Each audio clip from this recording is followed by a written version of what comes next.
and I don't care. Hi! From Studio A in Texas, USA, it's the award-winning All Things Automotive Car Talk Show in Wheel Time. Just ahead, a review of our new car of the week, the 2020 Toyota Highlander, this week in automotive history, and the stories making news headlines, along with a few guests. That and more just ahead on today's In Wheel Time car show for Saturday, October the 17th, 2020. Howdy. Along with King Conrad DeLong, I'm Don Armstrong. Forget all those other people that are out there. We don't care about them back there behind the curtain. You know, it's going to turn out to be one of those kind of days. I have that gut feeling. I don't know what it is. Something says, yeah, it's just not quite right. But that's the show. If you're not having fun, and if it's not just all the last moment of shenanigans, getting ready, and then like 10 seconds after the show starts, it's like, oh no. You know, joys of being live. I wonder if we're actually broadcasting out there. That's what I'm really wondering. I'm looking for it. He's looking to double check to make sure that it's there. We always double check. Well, it never works, so I don't even know why we bother with that. But anyway, it's a car, an SUV, and truck talk show. And we talk about all things automotive, including new car reviews. We have King Conrad's auto history, his car clinic, and Lord knows what else he brings to the table today other than his beautiful self. And we have some guests, and we're just going to get right to it right now, as a matter of fact. And our first guest this morning, his name is Bryant Blakemore, and he is representing... This is Willie.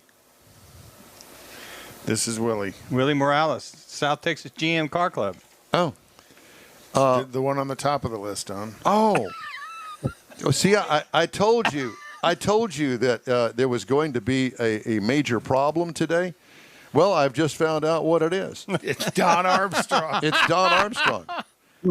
And I'm not exactly sure, but, you know, Willie, I told you I was feeling a little funny about this hour, so I apologize. I was ahead of myself because, see right here, it says 10 a.m. Well, it's not 10 a.m. yet. It's 9:30. I know. Do you know where your children are? I was way ahead of myself, clearly. But at any rate, Willie Morales. Willie, it's good to see you. I have no idea what we're going to talk about with you, but I'm trying to find that as we speak. So if you'll bear with me just a moment while the computer opens up the 9:30 segment of our program today. I'll be with you in just a moment. But in the meantime, Mr. Mars happens to know all about this, so we're just going to let him go ahead and take care of it. I'm telling you, Willie, how are you doing? Willie and I had a really nice conversation. Willie's down in Corpus Christi, and he's with the South Texas GM Club, and they've got an event coming up. And I used to do a lot of freelance work down in that area in Corpus Christi for a couple of magazines and a couple of events that he's familiar with.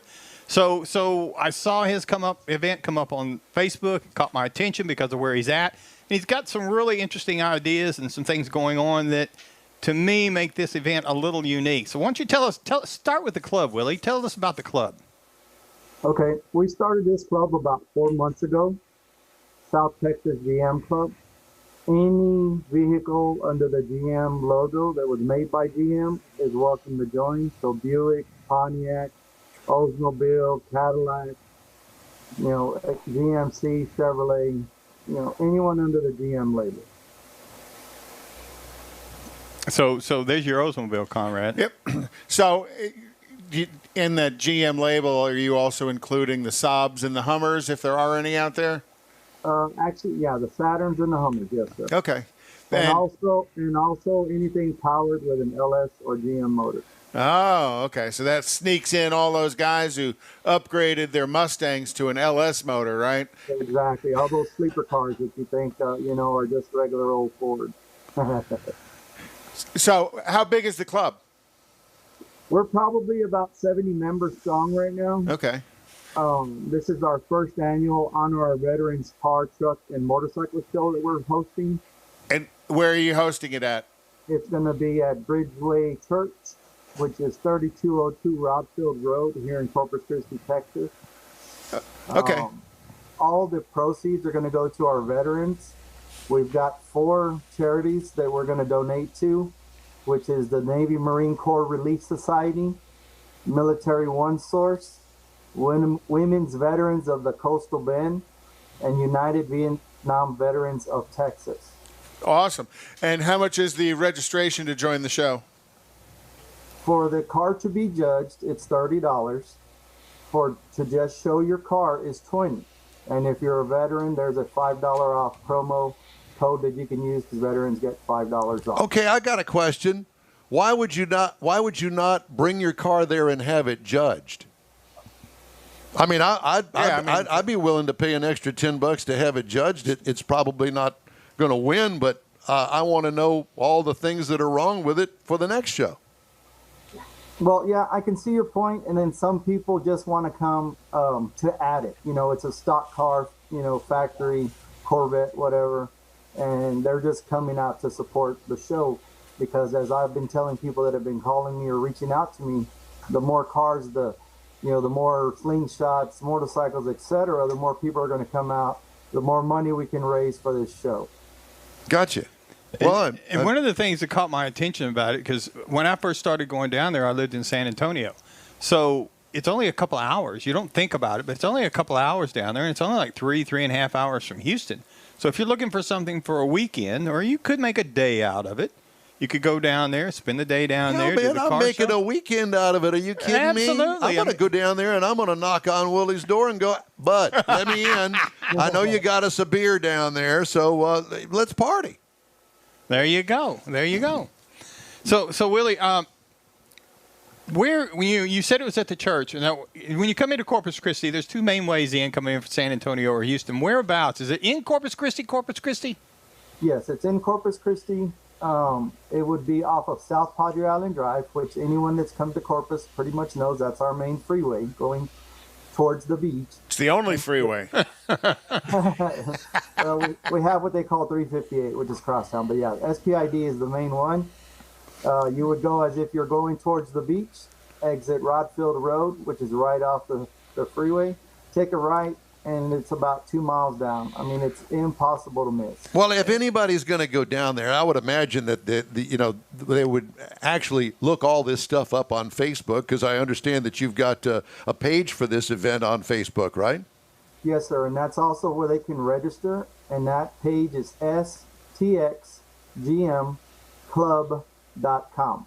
stxclub.com. And if any of our watchers were interested in just making a donation to your cause, can they do that on your Facebook page as well?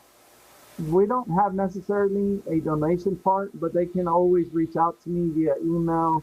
My phone number's on the flyers that we have out there. Now, so, Willie, the way that you're supposed to answer that is, yes, make the check out to me personally, and here is my home address, and the U.S. Postal Service will be sure and put it in my mailbox in a a couple of days. With a ballot.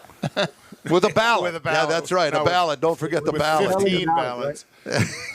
But also, the unique thing about this car show is, of course, as y'all know, 2020 has not been the greatest year for any of us. Really? So I put off promoting this show till about 5 weeks ago.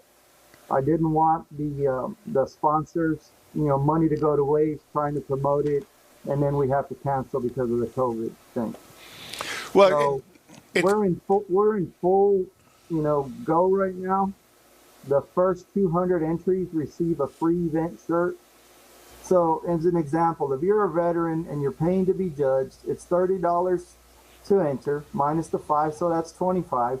You get a free event shirt. It's probably, we're probably paying $20 a shirt for. So it's basically $5 to come out and help, raise money for, the local veterans charities that turn around and help, them when they're in need, because they're always underappreciated and underthanked. Well, and it's great to see the recognition you guys are trying to bring them. We do, a friend of mine, Bill Zeleg, does another one, Veterans Day up in Bastrop.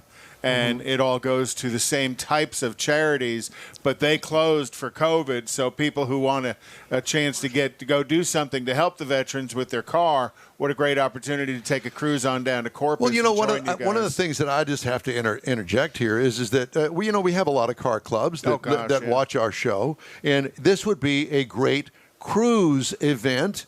You get up on Saturday morning, give yourself enough time to get down there, and then as a group, you all have fun, stop at the Buc-ee's on the way, and midway down there, and get down there and go as a group. There's a lot of great stuff down there to do that you can do on a weekend as a group in a car club. Even to go down the night before and spend the night in a hotel so that you're there bright and early in the morning. I know a lot of car clubs look to do a weekend event, whether it's a Northside Mustang Club or Montgomery County Car Enthusiasts or the Oldsmobile Gulf Coast. Or the Corvette Club, whatever. Club. It doesn't mean any difference, whatever club it is. So we're going to invite all of you to go on out and take a cruise down there to Corpus Christi and join them and help them on a worthy cause. Yes, sir. We appreciate that. We've had a great response once I started promoting this. I literally put this on every Facebook page that I can. We've got all kinds of motorcycle clubs that have shared it with their local and state chapters, which most of those guys are ex-veterans. We've got a group from San Angelo that's coming. So if there's the question that I'm sure a lot of your viewers are going to want to know, is there room to put trailers? Because a lot of these car guys trailer their cars in. And yes, this church is on 10 acres of land. So we've got it well manicured, well ready for cars and trailers, Winnebagos, whatever they're going to bring their show car in on. Just cut the grass. That's all we ask. That's all we need. Yeah, That's right. Willie, hey, it's great to talk to you. Thanks so much. And the South Texas GM Car Club, Willie Morales, and Big Veterans Benefit Car Show. We appreciate you. Good luck. And thanks again for checking in with us. We appreciate you. Yes, sir. Thank y'all. Y'all have a great day. All right. Hey, thank you for joining us on this Saturday. It's kind of a, the weather forecaster. It's crummy out there, isn't it? What is with the weather forecasters? Oh, I don't know. I'd much rather it be in the 60s than in the 90s. No, but I mean, it's overcast and ugly is what I'm saying. It was supposed to be clear skies, blue weather, perfect today. Yes. Well, somewhere over the rainbow. Yeah, there's that. All right. Well, we have coming up our pre-owned car of the week. Jeffrey Zekin is going to get from behind the camera in front of the camera, and he's going to tell us all about his pre-owned car of the week. And you know what? I just want you to stay tuned and hear about this car, and you're not going to believe it when you hear it, but just stay tuned. We're going to show you in a minute. Man, I love my kids so much. I once sat for 3 hours in the cold rain to watch her soccer team lose by 18 goals. I love my kids so much, I once used a tube to suck snot out of her stuffed nose at 3 a.m. You win. Love your kids? Love them enough to make sure they're in the right car seat. From toddlers to tweens, visit nhtsa.gov/the right seat to find the right seat for their age and size. Keep them safe. Visit nhtsa.gov/the right seat. Brought to you by the National Highway Traffic Safety Administration and the Ad Council. A social distancing tip. While the CDC urges you to avoid close contact, like hugging or shaking hands, there are other non-physical ways to say hello. Wave, wink, use sign language, salute, smile, give the peace sign, throw up an air high five, do jazz hands. Remember, stay a minimum of 6 feet or 2 arms length away from others and stay home if you can. For more info, visit coronavirus.gov. Let's all do our part because we're all #alone together. Brought to you by the Ad Council. Twerk. No. What did you say? He was twerking. No, I wasn't.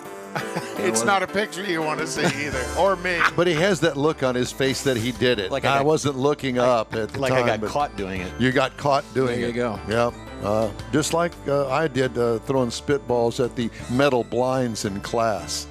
Oh, I thought that was like last week. It was. It'd be kind of like hitting those license plates back there. Ding, ding, you take that ding, thing and you ding. pull it. Pow! And everybody's all studying. It's all nice and quiet. And kaboom in the Jumps out of classroom. their skin. Yeah, absolutely. He had a class that they studied. Well, we kind of faked it. Welcome back to the In Wheel Time Car Show. Thanks so much for joining us today. Time now for our pre-owned car of the week. Mr. Zekin gets to talk about the, you sitting down? The Volvo S60. Yes, sir. Yes, ma'am. Kind of a nice. What year model? This is a 2017. So, but the Volvo question S60. is, why did you select this particular car? Well, we talked about it last night at dinner. And, well, why don't you tell everybody else? Sure. We talked about it last night at dinner with Don and my wife, and it was a few weeks ago. We were driving home from the restaurant, and yes, there was some beverages involved, and we saw a vehicle on the road. I said, that is a good-looking vehicle. That's pretty nice. And she goes, I think it's a Volvo. I said, I'm going to do a review on that. She goes, you're nuts. It's a Volvo. Who wants that? It's actually, well, here you go. So it's a 2017 Volvo S60. And something that I've learned in this is that these vehicles are built in Belgium and in China, which blew my mind. I didn't realize China. Yeah, Belgium and China. The one that we're going to review here, as soon as we get it pulled up, potted up, there it is. It is you have a 2.0, a 2.0 turbo, 2.0 supercharged turbo, and a 2.0 twin turbo. This one happens to be just the 2.0, just the base model. And this is a platform that Volvo bases all the other, all the other cars, all the other SUVs, exactly, all the other trim levels on this. So you're between 240 and 362 in the horsepower, with the the maximum, depending on the motor. Exactly. 362. 362. Dang. With the 2-liter twin turbo. The 307 would be the 2-liter or the 2-liter supercharged turbo. So it's kind of like a mid-range in that. It's an inline 4-cylinder. I did not know that either, which is pretty cool. I think that's great. 258 to 347 on the torque, and they measure it in, guess what? Newton meters. Yeah. Oh, my God. They do. Newton meters. I'd never even heard of a Newton meter until a few weeks ago. With the Cadillac, yeah. It's metric. Metric. Absolutely. Whatever. So it's a 30 mile an hour car. It's 17.8 gallon fuel tank. And as you see on the photos there, it's got the center pod. Now, if you look at that with the 4 dials and the little keypad, that's actually designed to look like a telephone keypad. I can see that. You can actually dial out.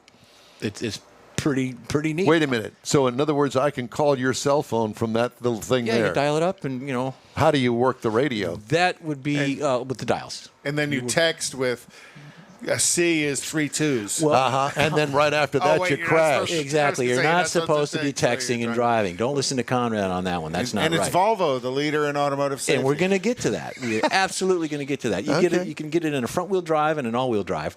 It's a 5-seater. Don't go beyond 5-seater because the back leg room is really not that great. If you're 6 foot or taller, you're not going to be comfortable in the back seat. In fact, there's no real leg room, and it's like having a fan dancer trying to do a routine in a windstorm. There's a word picture for you. Cloth interior, leather interior. The leather comes with the sports seats. Nice looking seats, It's though. very good bolster on the sides. It kind of holds you in there, firms you up. Good dash. I like the dash. Good firm grip on the steering wheel. And a lot, the design of the dash is really good. I like it. There's good placement on it. And it's got the Bluetooth, satellite, HD, dual comfort zones, 12-speaker Harman Kardon, which I thought was impressive. And new, the vehicle's about 34. This one here, there's really no changes between 17 and 18 years.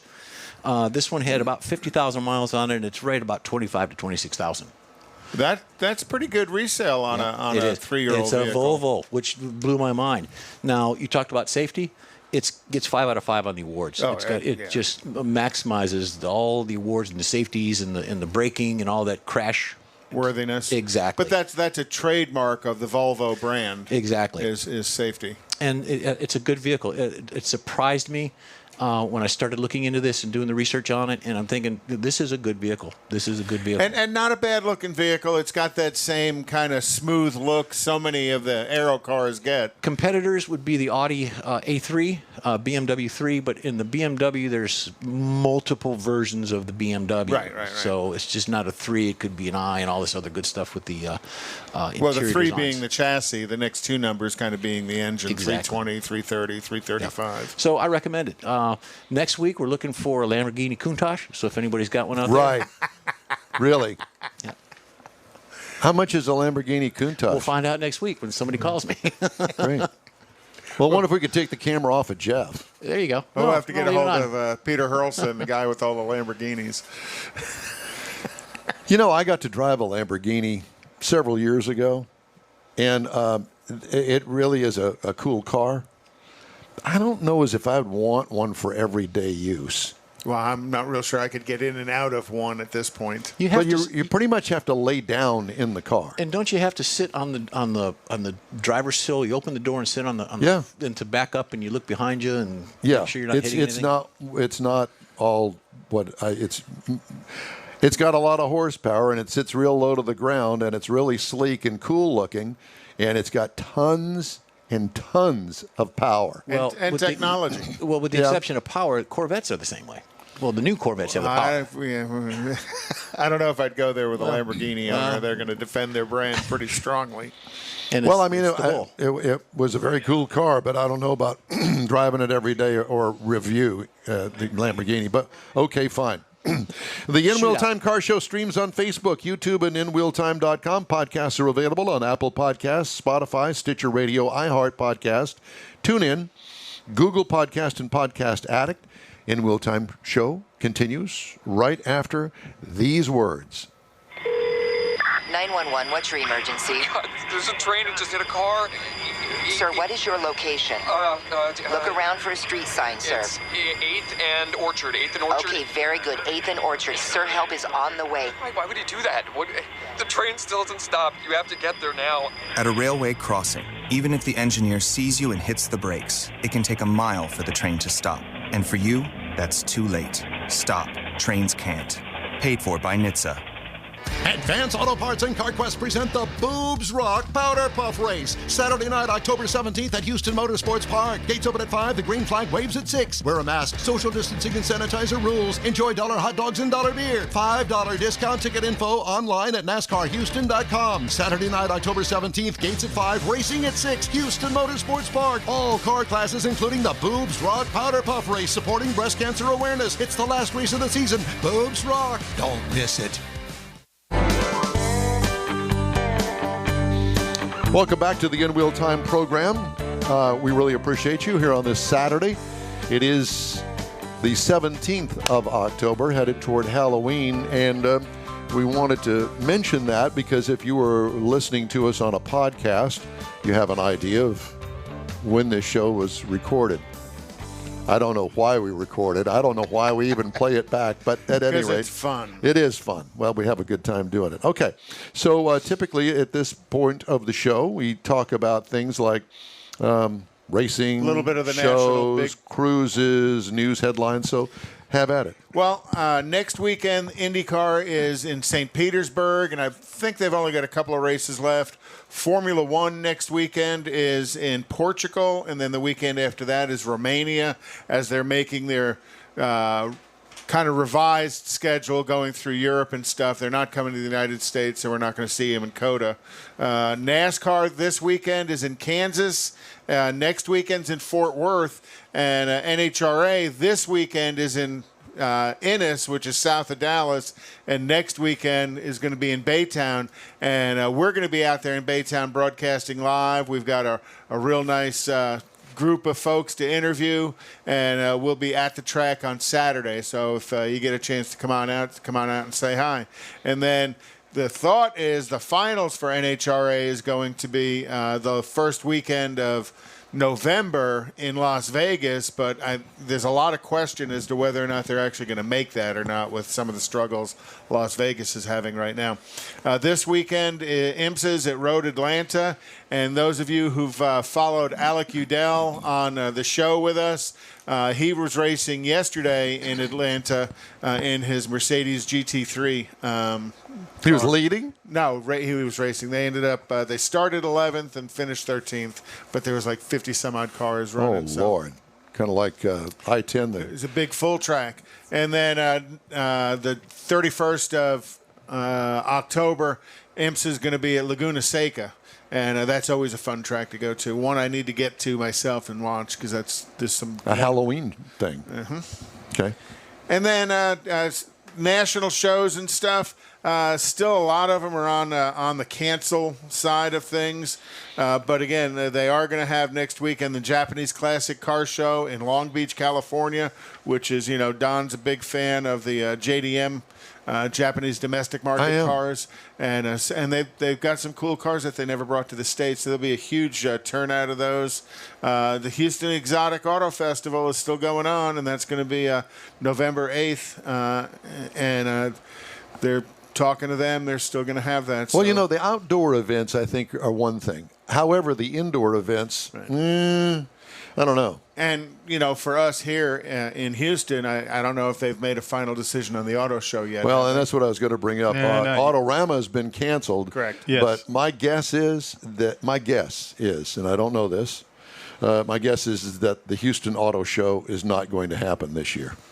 Last time I talked to Rochelle, the OEMs were inquiring about, what the situation was here. What they were going to do as far as keeping people's distances, how they're going to handle all that stuff. And you're talking about a facility that's not designed to do that kind of stuff if you put it full of cars. I mean, the auto show, I just don't see it happening. Yeah.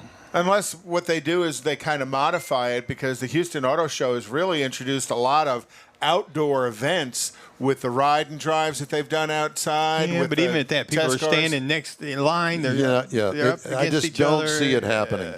Sorry. I think it would reduce it. And I'll be honest with you.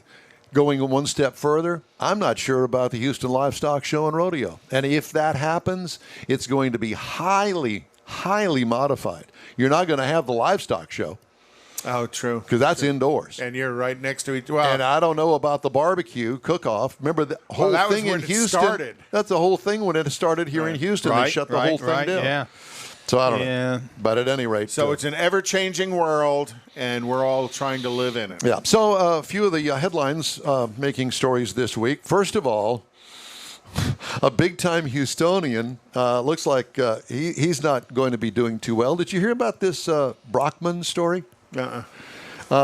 Reynolds and Reynolds. Have you ever heard of them? Oh, yeah. They do dealer management systems, big computer systems inside dealerships. So Mr. Robert T. Brockman, head of the largest private dealership management system company in the United States, was charged with using a web of Caribbean entities to evade taxes in what may be the largest prosecution of its kind in U.S. history. Oh, offshore accounts. Brockman is CEO of Reynolds and Reynolds of Dayton, Ohio, a DMS, dealer management system provider. They provide dealerships and manufacturers here in the U.S., Canada, and Europe management tools, a computer management tool. Yeah, when you go into a dealership and they write your repair order in the service department, that's all done. Not all, but Reynolds and Reynolds is one of the providers of that. So Brockman on Thursday was indicted in U.S. District Court in San Francisco on 39 counts of tax fraud, money laundering, destruction of evidence, and other financial charges. He pleaded not guilty by video conference from Houston. Is he a politician? No, but I think he has something to do with Enron. Anyway, Brockman's UCS merged with Reynolds and Reynolds in a $2.8 billion transaction back in 2006. Yep. Even when he was acquiring Reynolds and Reynolds in 2006, he was described as reclusive and private. I guess so. Houston Business Journal that year called Brockman one of Houston's wealthiest but least known businessmen and an intensely private millionaire. Well, good luck to you. He was not gonna be too private anymore. He's going to be sharing a small room, concrete room. I wonder if he's going to get a large suitcase and manage to disappear get out. to Lebanon. He's going to share a room with here in Carlos Gosen. That's what I'm thinking. Well, that's it. And the Ford pickup moved to the top of the spot from third place in last year's report with 38,938 thefts, up from 36,355 in 2018. Full-size Ford pickup, traditionally the top-selling U.S. pickup, also became the most stolen vehicle of 2019, according to a National Insurance Crime Bureau report. Hot Wheels, America's top 10 most stolen vehicle makes measures theft data submitted by law enforcement to the National Crime Information Center. Ford pickup moved to the top spot from third place in last year's report. But that somewhat goes. So it's good to be number one. So I have to ask, how do you steal new cars? It's not like it used to be where you just hotwired the thing. No, they've got some pretty intense security systems built into vehicles. There's people that'll sit out in a parking lot with a computer and a little radar. No, it's not quite radar, but a little electronic capture device, and you'll go up to your vehicle and remotely unlock it, and they'll try and capture all that ID stuff and then follow you home and remotely unlock your vehicle. Way too sophisticated for me. It's extremely sophisticated. All right, well, that's it for this hour of the In Wheel Time Car Show. More right after this. I hope. If I do everything right, it's supposed Push to play. Push the button 17 times. I got it. If Baby could talk, she'd say a lot. You'd know what she's thinking and what makes her happy. But unfortunately, Baby can't talk or remind you you're the one taking her to daycare today, and she won't speak up if you drive straight to work like any other day and never think to look in the backseat. Every year, dozens of kids die from heat stroke in cars. No one is perfect, so set a reminder and always look before you lock. Where's Baby? Paid for by NHTSA.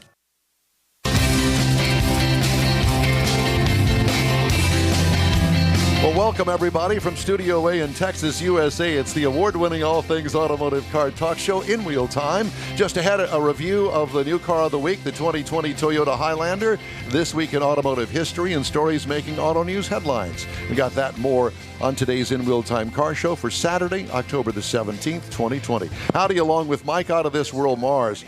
They're whispering down there. Pay no attention to the man behind the curtain. King Conrad DeLong here. I'm Don Armstrong. Jeff Zekin's right off camera and making sure that we do all the things that we're supposed to do, which we're not doing. Why should we now? Yeah, Why should we change? haven't done it in years. Why should we start now? There's no reason for any of that. Do we happen to have our first guest? Yeah, he's trying to get them all queued up and talk to him. Okay, well, yeah, I'm sure that you guys will be sure and let me know when that happens. But we were talking briefly just a moment ago about how to steal a new car. And if you don't hotwire it, I don't know actually how to even begin doing something like that. You have to understand the security systems built into them. But really, 38,000 nationwide. You mean to tell me there are that many people using laptops to steal cars these days? No. Some of it's just breaking in and getting in, knowing how to jump inside the electronics and make stuff happen. Because it's all going through the computer. Very much so. It has to understand the key or the fob. But if you understand where when you tell that computer something's happening, you can make cars start. Can you get under the hood and make them start? I don't see how. No, because all of that computer stuff's more going to be the information it needs to start is going to really come from inside, basically from the steering column, But part of that high number of 38,000 is driven by how many Ford F-150s are out there on the road. Through the years, you've always... Well, it is the number one selling vehicle of all time in the United States. And it has been for like 42 years.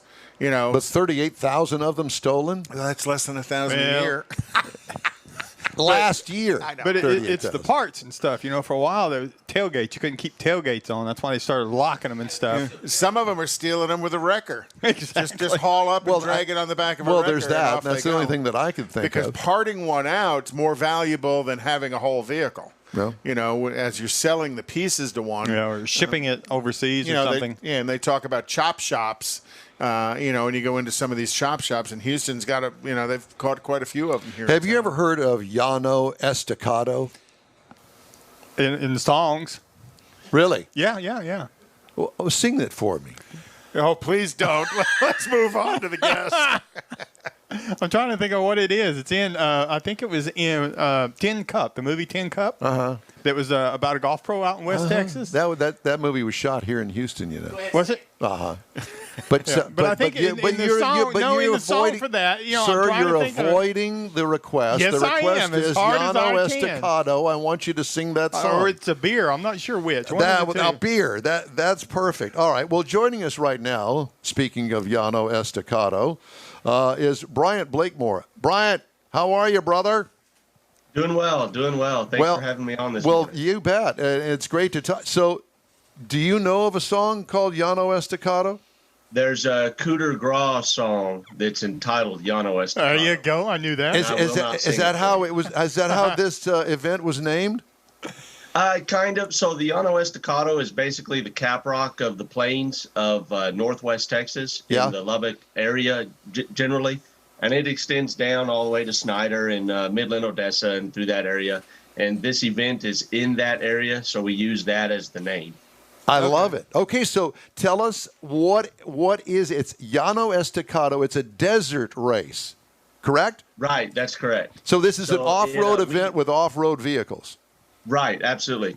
So desert racing in Texas has been going on for about 12 years or so in some form or fashion. Okay.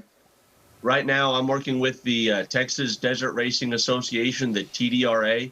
They've been racing in West Texas for about 7 years, and we race everything from dirt bikes all the way to, $1 million trophy trucks, just like you'd see in the Baja 1000 and the Baja 500 down in Mexico. It's the same style of racing that we have here. Well, that is so cool. So what about the track, or shall we say the off-road adventure? The course.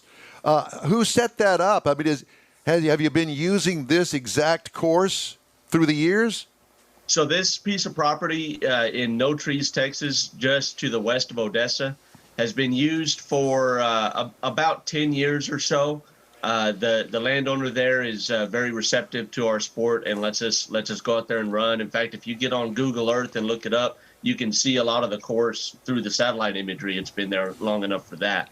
And that's one of the interesting things about Texas, is that because everything in Texas is privately owned instead of public like it is out west, it is a unique challenge. However, when we do find landowners that are receptive to the sport, we find that we can work together very well. And fortunately, this property in No Trees is like that. So the course has been beat in after a few years. This particular race will be running on a short course, and it's about 25 miles long. On average, desert races, you see course lengths between 20 and 120 miles per lap, or a point-to-point race, which would be however long the race would be from point A to point B without coming back to point B. But this particular race coming up October 23rd through the 25th is on a 25-mile loop just outside of Odessa. And how many miles will the race be? It'll be, depending on your class. So the four-wheeled vehicles will race approximately 7 or 8 laps, and it'll be about 175 miles. Okay. And then our handlebar classes, which would be motorcycles, ATVs, and our stock UTV side-by-side class, our production class, those guys will only run about 100 miles. Is it going to be on one day or 3 days? These events, with as much as is going on for the event to get it started, it has to go on over a couple of days. Racing itself will only be on one day, on Saturday the 24th. On the 23rd is move-in day and tech and contingency, where we go through everybody's vehicles and safety equipment to make sure that they are safe and up to date and have everything that they need to protect themselves, that their cars are in good shape. And then we also allow them a pre-run, so they get to make a lap or two around the course. Yeah, that's what I was going to ask. Are they allowed to go out and scout the course? And it depends. It's on a event by event basis, but at this particular event, yes, we are allowing a pre-run. And then your pit or paddock area is just one place. Will they be able to place any help along the course, or is it you got to come home to fix the truck? Right. Because this course is so short, 25 miles, we only have one pit area. On our longer courses, 40, 50, 60, 70, 100 miles, we will have multiple pit areas as long as they can be reached safely without interfering with the race course. And then the course is run, the race is run, everybody's on the track, but is this like they do at Baja, you do a timed release every minute, every 3 minutes? Yes. There's another vehicle released? Right, it's timed release. So while you are competing against other racers out there on the course, you are competing against the time officially. So even if you start ahead or behind somebody and you finish ahead or behind somebody, that doesn't mean that they have beat you. It's all depending on your start time. Time to distance. I want you to hang on. We're going to take a quick break, and we'll be right back with you. Stay with us. This is the In Wheel Time Car Show. Man, I love my kids so much. I once sat for 3 hours in the cold rain to watch her soccer team lose by 18 goals. I love my kids so much, I once used a tube to suck snot out of her stuffed nose at 3 a.m. You win. Love your kids? Love them enough to make sure they're in the right car seat. From toddlers to tweens, visit nhtsa.gov/the-right-seat to find the right seat for their age and size. Keep them safe. Visit nhtsa.gov/the-right-seat. Brought to you by the National Highway Traffic Safety Administration and the Ad Council. A social distancing tip. While the CDC urges you to avoid close contact, like hugging or shaking hands, there are other non-physical ways to say hello. Wave, wink, use sign language, salute, smile, give the peace sign, throw up an air high five, do jazz hands. Remember, stay a minimum of 6 feet or 2 arms length away from others and stay home if you can. For more info, visit coronavirus.gov. Let's all do our part because we're all #AloneTogether. Brought to you by the Ad Council. Hey, welcome back to the In Wheel Time Car Show. We're talking with Brian Blakemore. Llano Estacado Desert Race between, is it Amarillo? Is that where it is? Amarillo and Odessa? I'm sorry. Right. This race is happening west of Odessa in No Trees, Texas. No trees. No trees. I love that. Do they even have a stoplight in No Trees? I don't believe I've ever even heard. They do not. They do not. There's not even a stop sign in No Trees. Great. Does anybody live in No Trees? I really don't think anybody does. If they do, there's not very many. Well, at some point, somebody said, you know what? This is a great place for a town. We're going to call it No Trees. Because there's no trees there. Well, it should be nobody. Nobody there. So how many years have you guys been running this race? These races, as I mentioned before, with the TDRA, have been happening for about 7 years. Okay. Desert racing as a whole in Texas in this similar format has been happening for about 12 years. In the state. I've been heavily involved with the sport for about 5. I started getting into this in 2015. Okay, so do you have a vehicle? That's what I was going to ask. I do. I have a Class 8 truck. My truck is it's Class 8 is the big bad boys. Almost nowadays it's kind of antiquated, especially my truck in particular. But the Class 8 trucks are based off of a production vehicle with minor modifications, but you have to maintain frame rails, full frame rails, and engine location has to be very close to stock and things like that. My truck is a 3/4 ton 4-wheel drive Dodge Ram and a 4-door. So it's a very large vehicle for desert racing, but it's extremely durable. Can you change suspension components on it? I mean, you got bigger wheel travel on it? Right. You can. My truck, being that it's 4-wheel drive and a 3/4 ton, is a solid front axle, so I don't have a whole lot of option for building big wheel travel. But in a lot of the Class 8 trucks, you'll see modified I-beam suspension, and then rear will be on 4-link and coilovers, and they'll pull 20 inches of travel front and rear. Oh wow! So you're kind of like just one step below those big bad boys. Pro trucks. I'm quite a few steps away from that. Quite a few steps, okay. But some of the other trucks in that class, yes, they are basically trophy trucks with frame rails. Trophy trucks. Trucks are the cream of the crop. That's the very top. Do they sell? Go ahead. Well, I was going to say there's actually about 20 trophy truck teams in Texas. Not all of them keep their cars here, but they are based out of Texas. It's a growing sport around the state, and I'm glad to be a part of it to kind of help promote it. Are there going to be 20 trophy trucks there? Probably not. Usually, on average, these races are like you might consider this more grassroots style of racing. Yeah.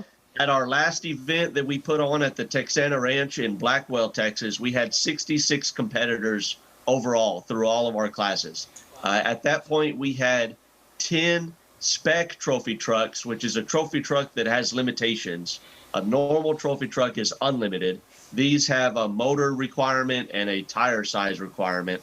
And we had 10 of those, which is the largest number in Texas that's ever raced. So we're glad to see that kind of growth. And guys from out west coming out here to race when it's literally in their backyard. It's nice to see them come this way and support the growth of the sport out here. So are you the one that's promoting this? Is this your baby? It's not my baby per se. I'm the communications director for the TDRA. Like I said, I've been in this sport for about 5 years, racing and promoting. And this organization asked me to come on this year and help them promote their races this year. And, due to the nature of the year and COVID and all that, it's been interesting and challenging to try to put on any event. So you didn't birth it, but you get to burp it every now and then, huh? That's right. That's right. So, pretty cool year for you guys on off-road racing because, or desert racing, because with the new introduction of the upcoming Ford Bronco, I imagine, and I know pretty much on the Baja side of things, is generally a pretty good Bronco contingent of the short wheelbase Broncos that show up for these types of events. Right, right. So it'll be interesting to see how that's developed. You know, back in the 70s and 60s and 70s, Broncos were the top. That was the cream of the crop. Rod Hall was one of the best drivers in a Ford Bronco, and he is so far out of 50 years of racing in Mexico, he is the only four-wheel drive to win an overall for the Baja 1000, and it was in a Bronco. You know, so I'm excited to see the new ones come out and see what people do with them. So are you bringing any known names from the racing world into your event? At this event, probably not. There's not a lot of heavy names to drop. We've got a lot of local racers that are pretty well known. The Beal family out of Midland, they race out west heavily, and they have 2 or 3 trophy trucks, and they've been competing in the sport for a long time. In fact, we race on one of their properties, thankfully. The Texana Ranch in Blackwell is their property. 25 miles. I'm sorry. I was just going to say a 25-mile course. That's some heavy-duty property there. It is. And that's actually a short course. So this property in No Trees, we can run up to about a 50-mile loop on it. And, Good Lord. It's a lot of land. Yeah, it's a lot. Won't cross itself. Hey, okay, so let's talk about the terrain out there. Rocky, it's like a giant caliche pit. If you can picture that in your mind, white rock, a little bit of red rock, dust, lots of dust. The terrain here, the rocks out here aren't large, but there is some chatter. And because the course has been in for so long, that we do have some good whoop sections, which is where the course, does this for a while. Right. And that's a challenge in itself right there. Any concern with local wildlife? You get to take out a couple of pigs on the way by? It's possible. The rule is if you hit it, you got to bring it back so we can cook it. But stop and pick it up. If you hit it, roadkill. And if you do it right, you can just kind of clean it there on the side of the road, throw it under the hood, and bring it back cooked. Right, and it'll be cooked, man. Your pit crew would be real happy if you brought them lunch. Your car comes back smelling like barbecue. So, I find this fascinating. I've never been an off-road guy. I've watched lots of it on television, of course. I love the vehicles, and I remember vividly back in the day this stadium off-road racing thing that I absolutely loved, and that's all gone away, and I don't understand what happened to it because it was really a fun event.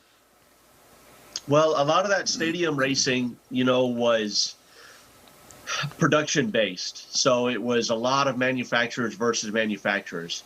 And I'm hoping now that with the Raptor being out in 2 or 3 generations so far, the Bronco coming out, the T-Rex, Jeep, right, the TRX, which is my personal favorite. I happen to be a Ram not necessarily fan by choice, but I'm a Mopar guy, and so hopefully with these vehicles coming out that are aligned to this sport, we may see a resurgence of manufacturers entering the race world. Chevrolet supports Hall Racing out in the Best in the Desert series in the West, and they race a stock Chevy Colorado in the 7300 class, and they also race a stock Chevy Silverado Trail Boss in the 1200 class. And I hope a lot of the manufacturers pick up on that and do it. You can see some really interesting racing, and Toyota and Nissan can come back in as well, and maybe that short course stuff, stadium stuff, will come back.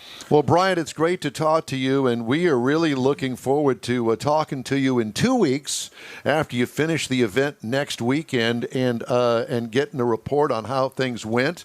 And we promise Mars is going to call you, and we're going to line that up because we find it fascinating, and we don't know that much about it, but we want to be there. At least take some pictures for us. Yeah, and one of the things where he's at, don't you pull a lot out of Arizona and New Mexico and surrounding states? Because they're closer than we are to where he's at. Right. We try to promote out west and show what we have to offer out here. The difficulty with that is that those guys, being that they're in areas with BLM land, they can literally drive out of their driveway and be on public land that they can off-road on and put on events and things like that. But so it it's a ain't bit Texas. of a challenge.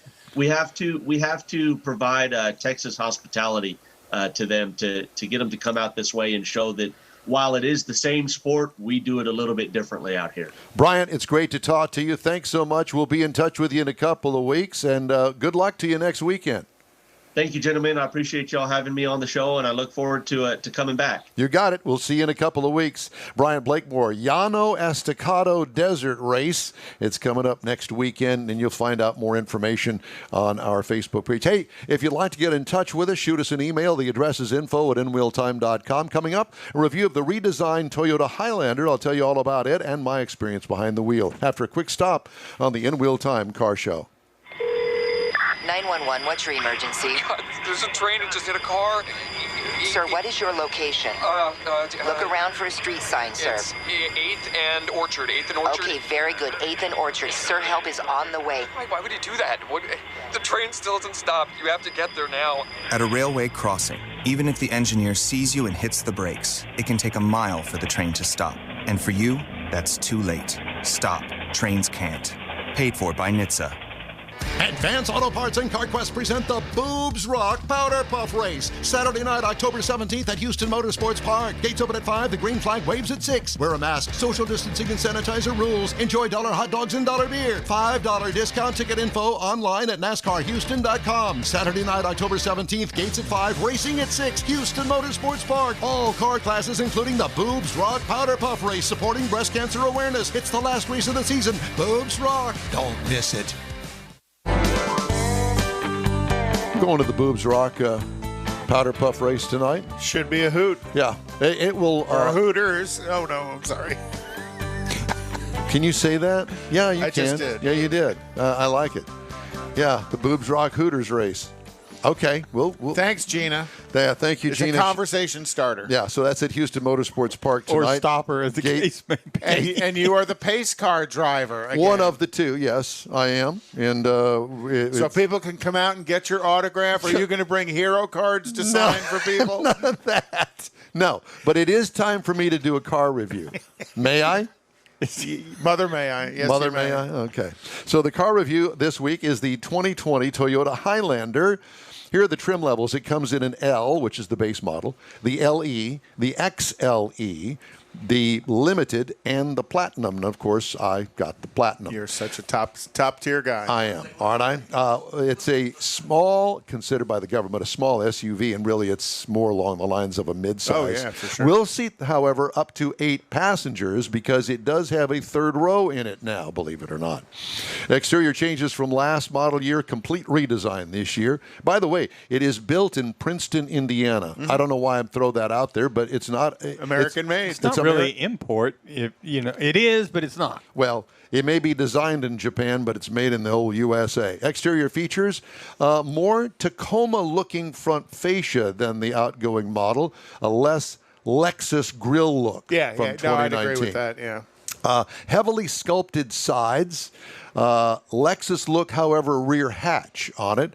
It does have a big sunshade over the hatch window. What I liked about it, sexy looking vehicle. See the sculpting on the side of it there? I like it a lot. I do too. What could use improvement? I don't know. Racing stripes? I mean, we're talking about off-road racing, but no. Some 35-inch muddies on it. That's right. And, 20-inch wheel travel. Yeah, it's 3-inch body lift. Interior highlights, great big center dash-mounted control pad. That is huge. There is no center stack per se anymore. Have you noticed that? Yeah. It's a big pod that's in there. Jetsons styling. I like it. Cutting-edge materials and design throughout the cabin. Third row is tight, leaves little cargo room behind it when the back row seat is up. Can I be your Elroy? Jetsons? No. Sure. Never mind. What I liked about it, the modern design, what could use improvement, the third row really not for long trips. It's really for the kids back there, but that's just the nature of the beast. To get them out of range. It still has the 3.5-liter V6 that turns out 295 horsepower, 263 pound-feet of torque as you look at the great big center pod again. Transmission, it's got an 8-speed automatic. Towing, it'll tow up to 5,000 pounds, so if you've got a significant bass boat, there you go. Heavy hauling, hauls up to 1,635 pounds. It's rated at 20 miles per gallon city, 27 highway, for a combined of 23. I got 26 miles per gallon over 293.3 miles. What I liked about it, the engine's got plenty of power coupled with that 8-speed automatic transmission. What could use improvement?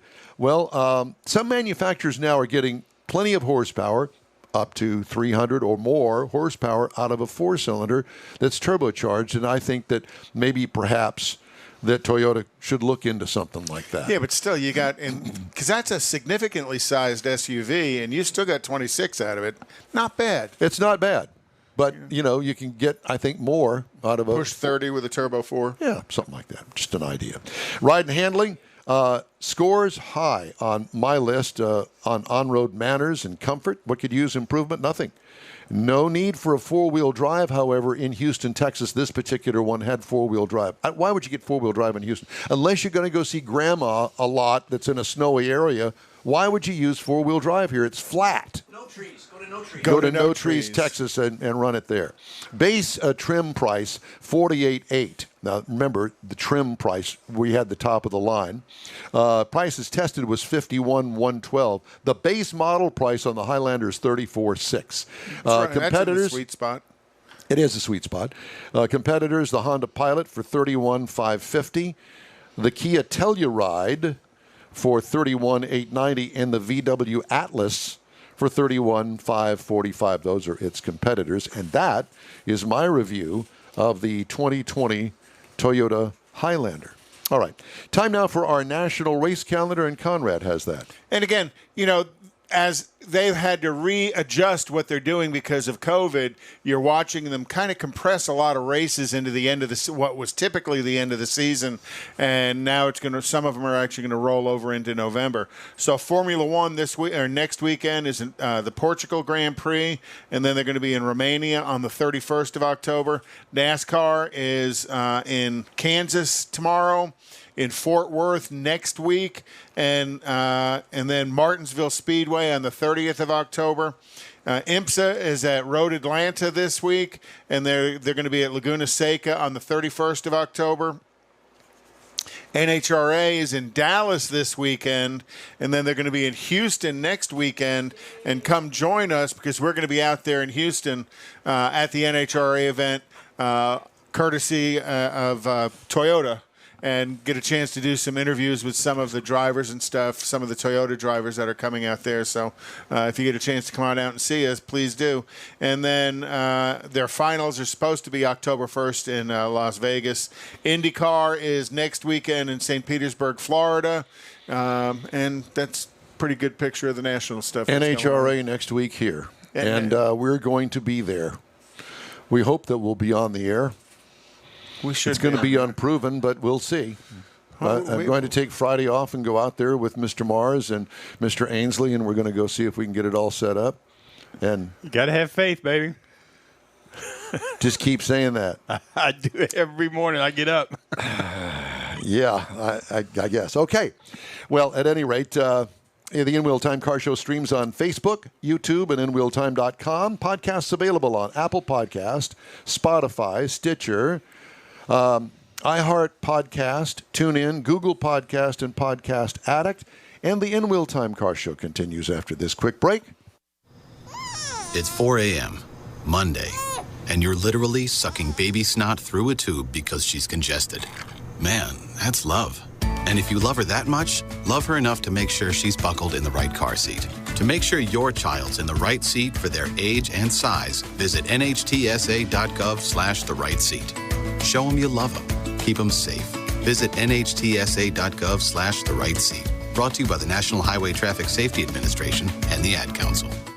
Advance Auto Parts and CarQuest present the Boobs Rock Powder Puff Race. Saturday night, October 17th at Houston Motorsports Park. Gates open at 5. The green flag waves at 6. Wear a mask. Social distancing and sanitizer rules. Enjoy $1 hot dogs and $1 beer. $5 discount ticket info online at NASCARHouston.com. Saturday night, October 17th. Gates at 5. Racing at 6. Houston Motorsports Park. All car classes, including the Boobs Rock Powder Puff Race, supporting breast cancer awareness. It's the last race of the season. Boobs Rock. Don't miss it. This is the award-winning car talk show in real time, your weekly go-to all things automotive place. Howdy, along with Mike out of this world, Mars there, King Conrad DeLong there, Jeff Zekin over there. He's off camera, but trust me, when you can see him in your mind, and you're going to go, that is one sexy man. And I know you're saying that. And next weekend, Jeff will be out at the NHRA event with us signing autographs. That's right, because we want more Jeff. We want more Jeff, and he is a rock star. Yeah, among rock stars, yeah, absolutely. And howdy, I'm Don Armstrong. So glad that you could join us on this Saturday. It's been kind of a different show. You know, every week is kind of a different show. Because we never want it to be the same. We don't want it to be boring. always want to struggle through different things each week. You want to be routine and do the same thing every week. You know, you got to think, if you make the same mistake over and over again, you're an idiot. So we just make different mistakes every weekend. And we're always an idiot. So there is that part of it as well. Well, somebody that's not an idiot, and we found this story that was, I thought, really interesting. Of course, you know, everything right now is all about electric. All of the manufacturers, including manufacturers you've never heard of, are going to have an electric offering beginning, well, it's already started, but I mean, it's really starting to pick up. Especially next year. It's going to be a huge rush of all, you're going to start seeing ads for all of these electric vehicles that you've never even heard of, these manufacturers. Well, Hummer's supposed to do the intro of the new Hummer EV first game of the World Series. There you go. So it's been in the works now for quite some time. But, you know, owning a plug-in electric vehicle today, it's really no secret. And the reason that the manufacturers are going toward electric is because, in essence, it will save you thousands of dollars in the long run. So joining us right now from Consumer Reports is a fellow by the name of Chris Harto, and he's the Senior Policy Analyst for Consumer Reports. And Chris, it's great to talk to you. Thanks so much for joining us today. We really appreciate it. Hey, great to be here, guys. So you're a Senior Policy Analyst, and you know, I know that you crunch numbers a lot, and this really isn't surprising, the numbers that you've come up with, but it is, in essence, surprising to find out how much money a person can save in the long run. But, you know, the caveat by owning an electric vehicle is the purchase price. But, you know, I drove, I think it was a Hyundai not that long ago, that was an electric vehicle that was in the 30s. So, you know, when you get into that kind of price range, now we're talking about making it available for a lot of people, aren't we? Absolutely. Yeah, the prices are coming down on a lot of the electric vehicles. They are still more expensive to buy up front, but you're going to save a ton of money on your maintenance cost, on your fuel cost, and those savings add up over time to where most EV drivers today are going to save money in the long run. So, Chris, how did you get to these figures that you're talking about here? Because you're talking somewhere between $6,000 to $10,000 in the long run, and I guess that you're really talking about vehicle ownership over, 200,000 miles in some cases. Yeah. So we looked at two different ownership periods. We looked at a first owner, somebody who's going to own that car for about 7 years, and then over the full lifetime of the vehicle. That first owner is still going to save money. They're going to save a few $1,000s in most of the comparisons we did. But a lot of those savings are going to come at the back end of the ownership period and accrue to that second or third owner of the car. But pretty much everyone who owns that EV is going to save money over a comparable.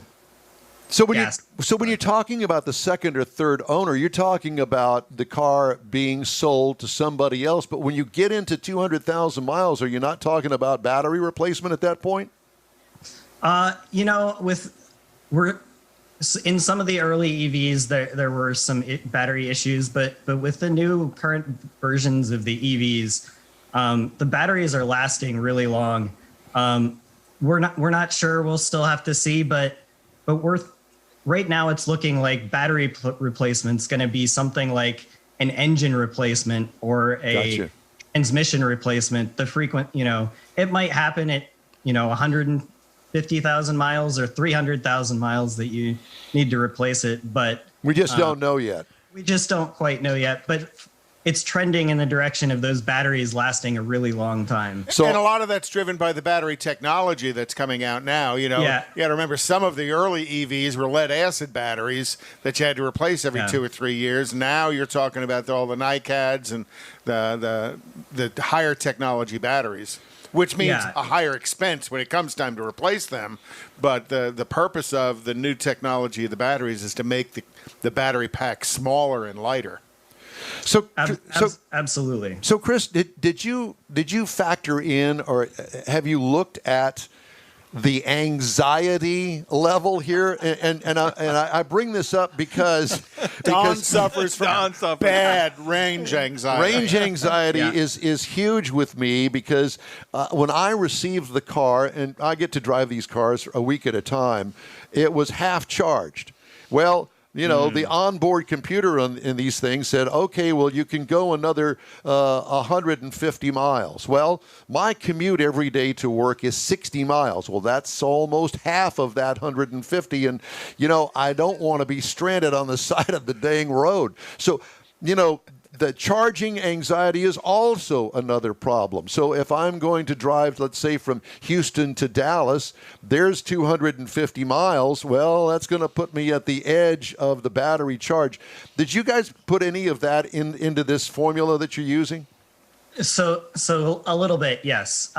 We looked at what people normally drive, and we found that in general, a lot of these new electric vehicles have range between 200 to 250 miles. 250 miles seems about where the average new EV is falling in terms of range. Right. A typical driver, they're going to need 6 stops a year at a charging station to do all of their driving. 6 stops a year? That's all? Yeah. Yeah, with the same car, you'd do 40 stops at a gas station. If you have home charging, you can charge it overnight at home. You're only going to have to go find a charger 6 times a year. Okay. Yeah. Usually for that longer trip that you're going to take between cities or on vacation. And you're going to have to plan that trip a little more. You're going to have to look and see where there are superchargers along the way that you can stop and charge up while you get a sandwich or for lunch. And there's more and more of those, which are calling superchargers, being built out there because as the EV industry grows, the infrastructure to support it has to grow. And then, I believe if what you're talking about is the supercharger, those are the 440 charging stations? Correct, yeah. Yep. Okay. So we just recently talked to one of our guests. He's on a 5-day trip in a Prius around Texas. And we talked about some of the planning, like you're talking about, how he had to kind of plan it out. We're going to talk to him in a week or two to see how it actually worked out, because Texas is pretty scattered out. Like Don said, Houston to Dallas is 250 miles. People don't think anything about running to Dallas. Yeah, and he was talking about finding some country club out there in West Texas that he could stop and get charged at because there wasn't any other place to get charged at without just going. He was looking for 220 charging. Yeah. It can be a small challenge when you're looking to go some places that are more off the grid and further from bigger cities or major highways. Chris, we're going to take a quick break, and when we come back, I want to ask you about your thoughts about what was surprising in this study. So stay with us, okay? Sure. All right, very good. We'll be right back. When you suddenly love everything. You guys! I love this song. I love these nachos. I love our kickball league. Ugh! I love this guy. What's your name? You know what I love? A ride when it's time to head out. If you see a buzzed warning sign, call for a ride when it's time to go home. Buzz driving is drunk driving. A message from NHTSA and the Ad Council. I love your car. Is this real leather? A social distancing tip. Putting distance between yourself and others is critical to slowing the spread of coronavirus. So here are ways to stay in contact without the physical contact part. Call, send a text, set up a video conference, post on social media, dedicate a song on the radio. If you have symptoms of fever, dry cough, and shortness of breath, call your healthcare provider before going to their office. For more info, visit coronavirus.gov. Let's all do our part, because we're all #AloneTogether. Brought to you by the Ad Council.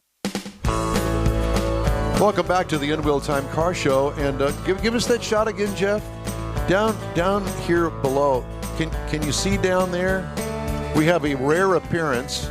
Well, it's not going to be rare anymore, but, you know, we talk about the Sues. Well, she's here, and we made her a little, actually, she made herself a little nest down there. This is Don's life partner, his dog. Yes, she is my life partner. So she's just kind of hanging out with us this morning, and I thought that you'd appreciate it, as well as Candy Thacker usually watches the show, who's fighting breast cancer up in Kansas. We say hello to you and let you know that our thoughts and prayers are with you and hope things are going well.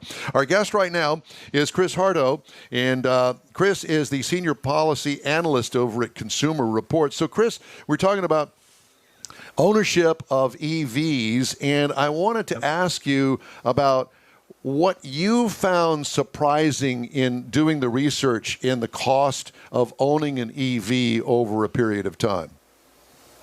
Absolutely. One of the things that really jumped out at me is so we looked at 4 different comparisons. We looked at the best-selling car in the class, the top rated by Consumer Reports, the most efficient, and also we tried to find a car that matched the performance of each EV. So a car that had the same 0 to 60 acceleration. It was those performance-matched cars that really showed the best value for electric vehicles. Something that's, you know, Tesla and a few others have started to point out to consumers that these vehicles are really fun to drive. But when you really look what it costs to get the same performance that you're going to get out of an EV, out of a regular gas-powered car, the savings are enormous. So, Chris, looking at the lifetime savings here, best-selling vehicles, they seem to kind of go hand in hand, but I have never heard of a Clarity PHEV, which is explain what a Clarity is. A Clarity is Honda's plug-in hybrid. It's similar to a Honda Accord.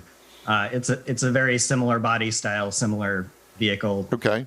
It just is a plug-in hybrid. But it's more regionally sold. We don't sell very many of them in Houston. I believe they're very popular out on the West Coast, but they're really not here in the South Texas. Yeah, they're supposedly available anywhere in the country if you want it, but Honda isn't actively trying to sell you one most places. Well, no surprise here. The top of your list in both categories is the Tesla Model 3. You obviously really like that, and it actually shone through as being the most efficient and worthy of the price that you pay. Yeah, absolutely. The Model 3 has proven to be a great deal for consumers who want a sporty sports sedan. And if I'm not mistaken, I think I have a story here about that, is the fact that Tesla knows that they've got a lot of competition, and they just recently announced a price cut on that particular vehicle. I believe they cut the Model S. I'm not sure. Maybe they've cut the Model 3 as well. Yeah. So I know that when we hammer this home to our viewers and our listeners, since we broadcast on all these different platforms, the fact that the electrics are coming, and you know through your research that, yeah, they're coming, and it's going to be everybody that we've never even heard of before ready to hit the market with all sorts of different EV choices that a consumer is going to have to make if they're actually going to shop for an EV. What would you tell somebody that has never owned an EV where to shop? I mean, we're probably talking about 24 different manufacturers across the globe. Yeah, I mean, I think I would tell consumers to do their research, rely on sites like Consumer Reports that will test. We buy and test all of these vehicles. The image behind me is our test track out in Connecticut. We'll buy these vehicles, we'll put them through dozens and dozens of rigorous tests, and be able to tell you which ones are a good vehicle to purchase and which ones, maybe you wait a bit, maybe this one isn't quite ready for prime time. So I think consumers are going to need to rely on sites like Consumer Reports to get some more information before they go out and spend $40,000 or even $50,000 on a new car from a manufacturer that they're not familiar with. Well, and that's going to be the key, because there are going to be so many new manufacturers or new brands out there selling EVs that people have never heard of. We know the Hondas, we know the Toyotas, the GMs, the Fords, the Teslas and such, but now you're going to see this range of pickup truck with Revion and a few others that are going to be out there. So depending on somebody like Consumer Reports to analyze all of those different manufacturers and give us some data is going to be very, very important.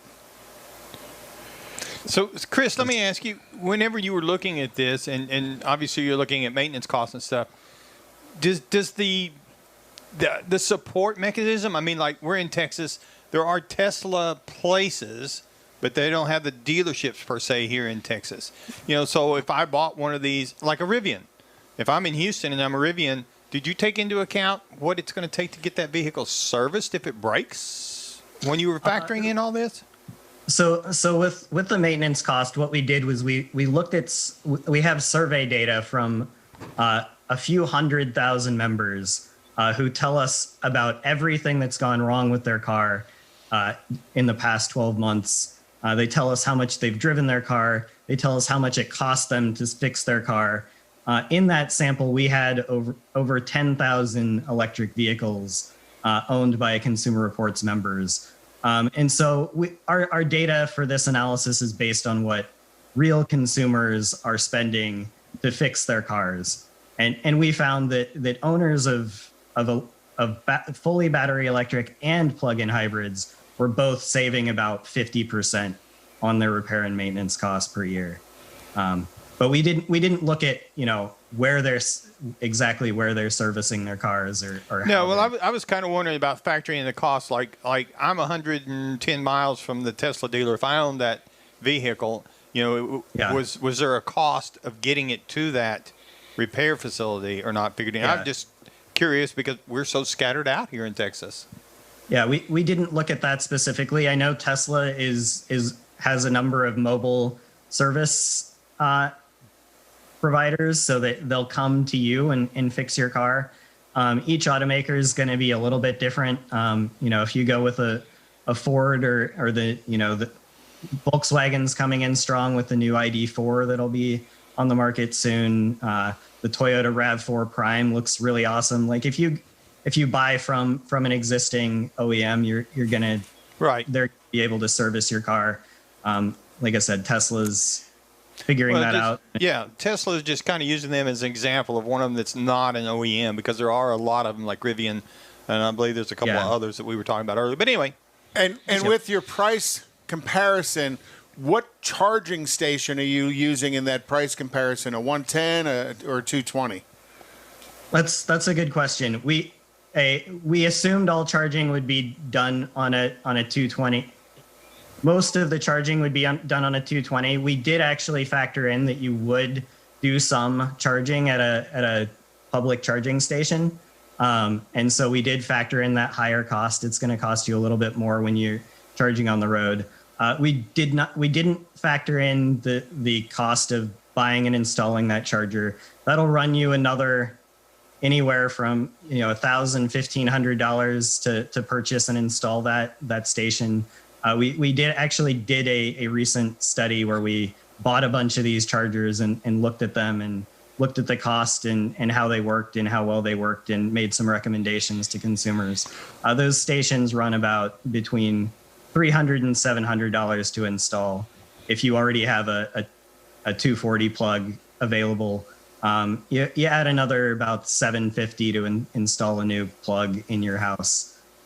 So there's some cost there, but there's also a lot of utilities will offer incentives or even a free charger if you sign up for their EV rates. We used average electricity rates, so a lot of utilities have special rates that you can save more on your electric bill with your electric car if you charge overnight or at specific times.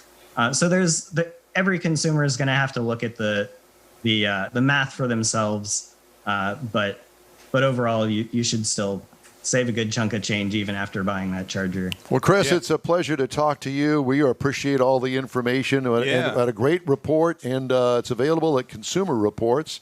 Chris Hutto, we thank you again, and hopefully we will talk to you again when you have another update for us. Great. Thanks for having me. Thank you. Chris Hutto, he is the Senior Policy Analyst with Consumer Reports. Good information. Hey, your voice can be heard right here on our show. Just shoot us an email. The address is info@inwheeltime.com.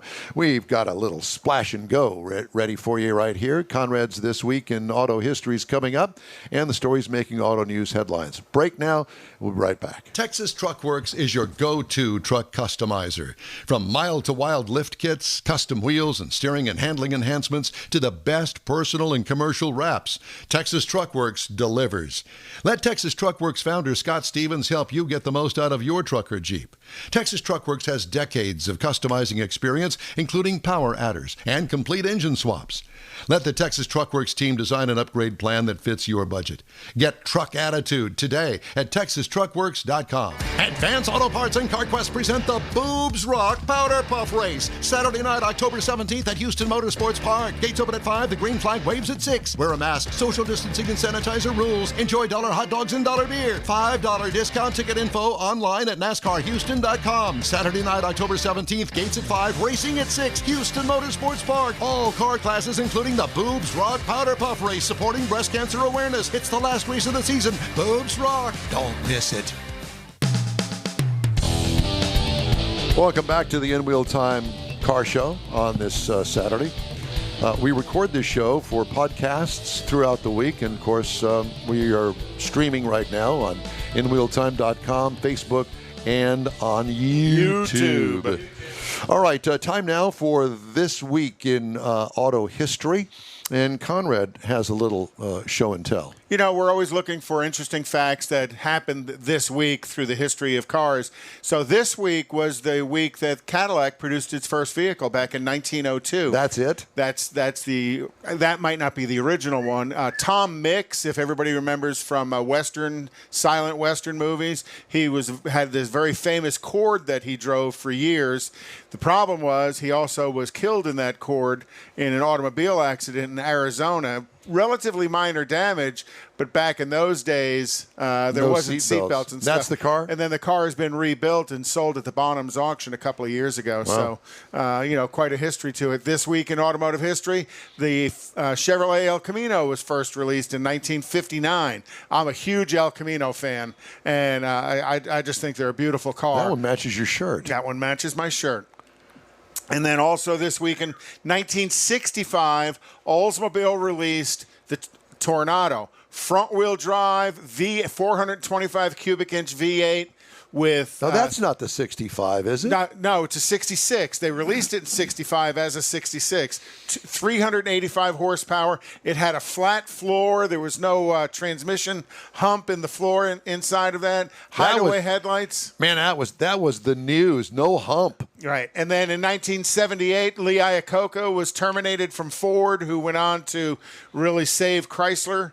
In 1992, on this day, thousands of people across the eastern United States saw this flash in the sky, and it ended up being...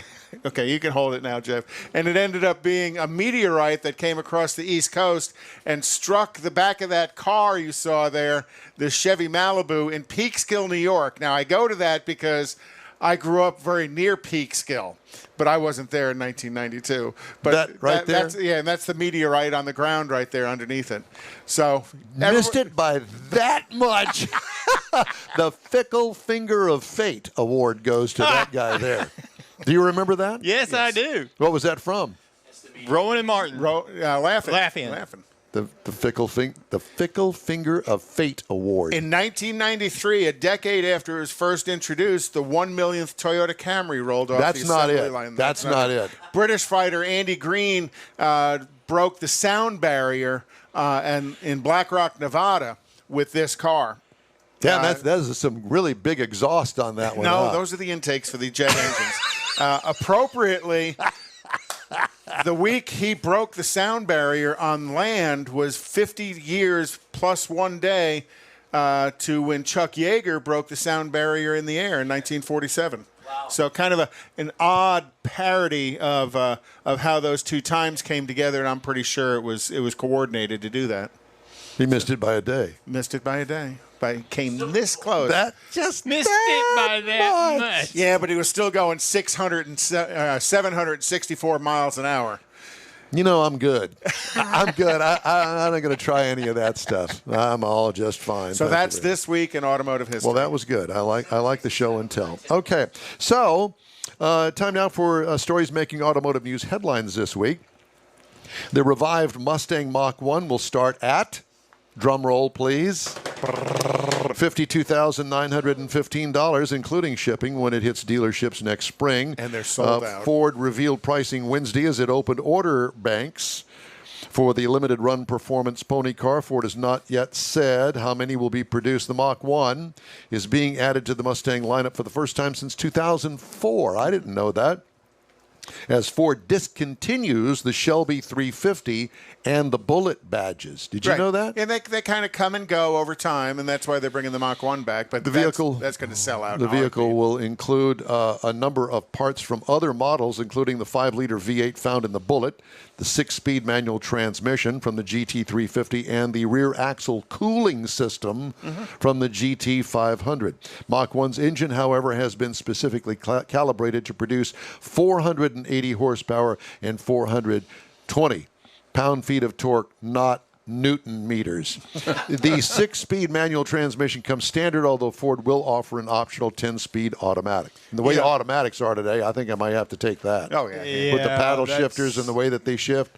Yeah. They got it right. Ford's going to donate a limited edition 2021 Bronco to St. Jude's for auction as a fundraiser, one of the early ones. Nice. That's going to bring a lot of money. Tesla cut the price of its Model S long-range sedan in the U.S. to $69,420. The cut is Tesla's second this week for the high-end sedan, following a 4% cut to $71,990 on Tuesday. Huh, all right. Well, you just keep on bringing it down. So I was mistaken. It wasn't the Model 3, it was the Model S. And then General Motors has announced their Cruise division, which is the autonomous vehicles, is going to be testing unmanned self-driving cars in San Francisco. That's a perfect place to test those. In the end of this year. Yeah. But I wonder if they're going to have the poop app on it, so it shows where the poop is. App? Yeah, they have an app in San Francisco that tells you where the poop is on the street. People go by and they geotag the poop on the street. Doesn't Nancy Pelosi live there? Like I said, the poop on the street. I kind of set you up for that. Did you like it? Boing. Hyundai Motor Company set to expand a number of recalled Kona EVs over battery cell thermal risks. Thermal events. Which Phil Woodward, you remember thermal events, don't you? Yes. They plan to recall about 51,000 vehicles, go to safer car, NHTSA.gov to find out if yours is listed on there for any car. And get a fire extinguisher at Harbor Freight. Pretty much. LG Chem, which supplies batteries for Kona EVs, said last week faulty battery cells were not the cause of fires in Kona EVs, and the exact cause had not been determined. Now that... I'd say that, too. Exactly. Yeah, forget the gasoline fire. Yeah. You know, I think Takata said that as well when the airbags were killing people. That's exactly right. All right, that's it for this segment of the In Wheel Time Car Show. Segment number 3 comes 3 or 4? 3. 4. 4. 3. Anyway, we're going to continue with the 4. show right after this. 4. A crying baby is impossible to ignore, but a quiet baby can be easy to forget. Every year, dozens of children lose their lives because otherwise attentive adults forgot they were in the back seat. It only takes a moment for a car to heat up to dangerous levels, even on cooler days. So get in the habit of always looking in the back seat and use reminders to ensure baby is always with you. Where's baby? Look before you lock. Paid for by NHTSA. Social distancing slows the spread of coronavirus, so stay a minimum of 6 feet away from others and stay home if you can. More info at coronavirus.gov. Let's all do our part, because we're all #AloneTogether. Brought to you by the Ad Council. Hey, everybody. Studio A in Texas, USA. It's the award-winning In Wheel Time Car Show. Today, inside our new car showroom is the 2020 Ram Power Wagon. We'll give you an in-depth review. We got a couple of special guests we think you'll really enjoy. You'll also get this week's automotive news headlines, Conrad's Car Clinic, and more just ahead on today's In Wheel Time Car Show for Saturday, October 17th, 2020. Howdy, along with Mike out of this world, Mars, King Conrad DeLong, Jeff Zekin sitting off camera, Don Armstrong here. Glad that you could join us on this Saturday. Been a pretty good day so far, outside of my... Yeah, but we still got time to screw it up. That's exactly right. I'm having a little bit of a problem. I'm not sure what it is. It's all that tequila from last night. Well, there was a tequila, but I don't think that had an effect on it. Not my fault. Okay, so... let's talk to... Not yet. No? But you're going to be tonight. You're going out to Houston Raceway or Houston Motorsports Yes, Park, right? Yes, as a matter of fact, because I have boobs rock. You are the head boob. I am. That's me. See it right there? There you go, right there. Boobs rock tonight. Houston Motorsports Park. Gates open at 5. Racing starts at 6. We're going to have a bunch of friends from Louisiana there, so you know it's going to be a good time. Yeah. Short track asphalt racing at its best. 3/8 mile. This is the last race of the season. And from what I heard, Gina had made a post on their site that this got recognized as one of the last asphalt racing circuits in the state of Texas as well. Yeah, it is. And if you'll go to NASCAR.com and look up last asphalt track in Texas, there's a great piece on there about Houston Motorsports Park, and Gina has an appearance on there and talks about the Texas Short Track Racing Series, which she's the promoter of. And done a wonderful job, and it's expanding. That's what's great about it. Well, it is. Yeah. And even struggling through COVID, they're still expanding. Yeah. And, you mask up. Hand sanitizer is available there. $1 beer, $1 hot dogs. I mean, you can't go wrong in 3 hours of racing. And it's outdoors, which makes it possible, and where everything indoors is shutting down. So it's really a good opportunity to get out and do something. And I mean, we're not getting anything out of this by promoting it, but, it's a fun thing to do that's automotive, and you can take the kids. It's a safe environment, and it's tons of fun. A lot of people got to drive the pace car, but I don't think that had anything to do with it. I think you had the car that she wanted on track. You think? So it wasn't you. So again, it was the car. Exactly. She just wanted the black vet. Once again, I'm getting used in all the right ways. Yeah. All right. So joining us now is Ashley Tran. She's a mechanical engineering student at UT Arlington and a race car team member, along with a quality control team member title at Klein Tools. And Ashley, it's great to see you. Thanks so much for joining us. Where are you? So I'm I was a testing engineer at Klein Tools. Okay. Run that. I'm sorry, I didn't press the button, so I couldn't hear you. Say that one more time. I'm here in Arlington, Texas, and there was one little mistake about my introduction. I'm actually a testing engineer at Klein Tools. A testing engineer, not a quality control. Well, do you test torque wrenches? We don't have torque wrenches. Okay, well that's good. That's a good thing. So don't get him started. So on Mr. that. Mars gave me this intro, and so we're going to blame him. Since I blamed for everything else, we're going to blame him on your introduction. So well, I just said she was quality. I apologize for that, but at any rate, that's not what we're here to talk today about. We're talking about your involvement, I guess, with the race team. Well, what race team is it? She actually started in the high school. She came out of one of the high school shop programs, and that's what led into all of this. Okay, cool. Well, talk to her. Let's hear what you have to say. Clearly, you know more than I do, Mr. Mars. That's easy. Yeah. So, what high school did you come out of? I came out of Klein Forest High School. Jonathan Couch. Jonathan Couch, yes. Program. That's right. And Jonathan does a great job, and he's got a real passion for his students. Last year, I had a chance to come out to their car show as well, and it was fun to see everybody engaged. So when did you graduate Klein Forest? I graduated 2017. Okay. And how did, after graduation, is that when you went to Klein Tools? No, actually, Couch actually told me to go to UT Arlington to join their race team because, like, they're one of the best in the world and whatnot. And so that's what I did. And then after, like, about a year into college, I went to Klein Tools. I got an internship there as a testing engineer and so on. So we want to come back to the race car team, absolutely. But I was kind of interested in the Klein Tools internship because where I used to work, we used Klein Tools, and I did not. But they weren't automotive. They were all telecommunications. Right. But your job was a little different the way Couch explained it. What did you do for Klein Tools? So to sum it up, I got paid to break things. Oh, we don't get paid, but we break stuff all the time. I wish I could get paid for some of the stuff I've broken. Oh, yeah. It was really great. So we're really known for our dikes and our electrical tools, like our multimeters and whatnot. And so what I basically did, I did fatigue testing on them, which is basically just fatigue testing. You know, I've broken a lot of things, but I just thought I broke them. I didn't know that I fatigue tested them, but apparently I did. So you on occasion you let the smoke out of the wire, if I could say it that way. Well, I wouldn't not smoke, just till it's damaged. Till it's damaged, so you can't use it anymore. So exactly. At the college, what kind of cars are on the race team? So you could think of us as mini F1 cars.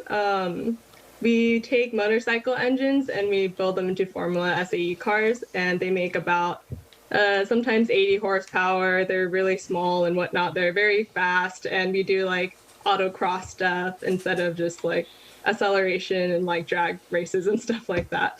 It sounds almost like a Formula Ford car that they used to have. With the motorcycle, how big's the motorcycle engine? Our cars are about 470 pounds or 400 pounds. Oh wow! Yeah, they're pretty small. Super lightweight. Do you get a chance to drive as well? I actually did. I drove our last car and a car from 2 years ago. They're pretty nice. I noticed the smile popped on your face when you talked about driving, and what a rush that's got to be in such a small and light car that probably handles, go-kart-ish, except with 80 horsepower on it. Mm-hmm. So they are really small. Unfortunately, I'm very small myself, so it's kind of difficult for me to fit in the car. Oh, they're that small. Got to be that small? Wow. Yeah. I'm too small to fit in the car. I can't see over the top. Okay. That's what I meant. So, as the team goes racing, are you racing in a kind of a national series, or is it more that you're racing against other automotive schools, like a collegiate league? Yeah, we race against other universities. We've been to the UK, Lincoln, Nebraska. We were supposed to go to California this year, but COVID hit. So that got canceled. We had been to California before, but we've been out of the country and stuff. When you race, do you race the similar cars against other schools? Yes, they're similar cars. So there's a category that you guys have to meet the specs for to build, and then do they put a lot of restrictions on you? Do they give you a chassis and you have to build an engine, or can you go nuts on the engine? The restrictions change every single year, and we'll have to read through the handbook thoroughly so that we meet all of the restrictions and whatnot. And we run into a lot of restrictions. Tell us the truth. You just want to get close to the restrictions and get a little bit outside of them to see whether or not you get caught, right? Because motor racing is cheating. Everybody's cheating somewhere. It's just whether or not they can catch you. We're cheating.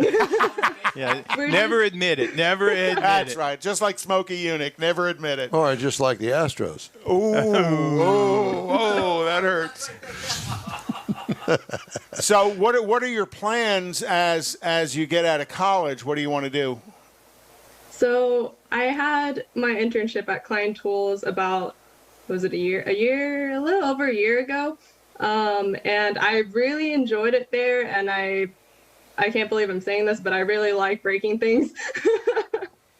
And it's a great environment. So I really want to get back to Klein Tools and be a full-time. Have you talked to them about a full-time gig? I have. And what did they say? Well, they really liked me at Klein Tools, and it was a very successful summer that I had with them. And they told me that they would basically recommend me for any position that I would want there. Oh, well, good for you. Congratulations. Yeah, my youngest daughter that works in Denver, that's how she got her full-time gig. Was interning? Yeah, she interned for 2 summers at that particular company that she works for in Denver. She's an astrophysicist, so she interned there for a couple of years, couple of summers, and when she graduated from University of Alabama, Roll Tide, that she was asked to come to work for them full-time, and that's where she is now 2 years later. Boomer sooner. Oh, I'm sorry. Yeah, so those kind of internships are very valuable. So what is your long-term goal? Is the mechanical engineering degree, is that what you will have when you graduate? Yes.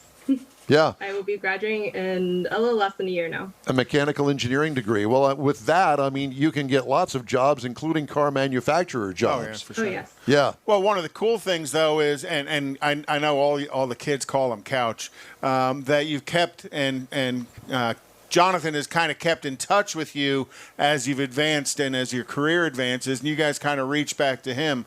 It's got to be kind of satisfying for you to have that kind of a mentor to help you get into this field as well.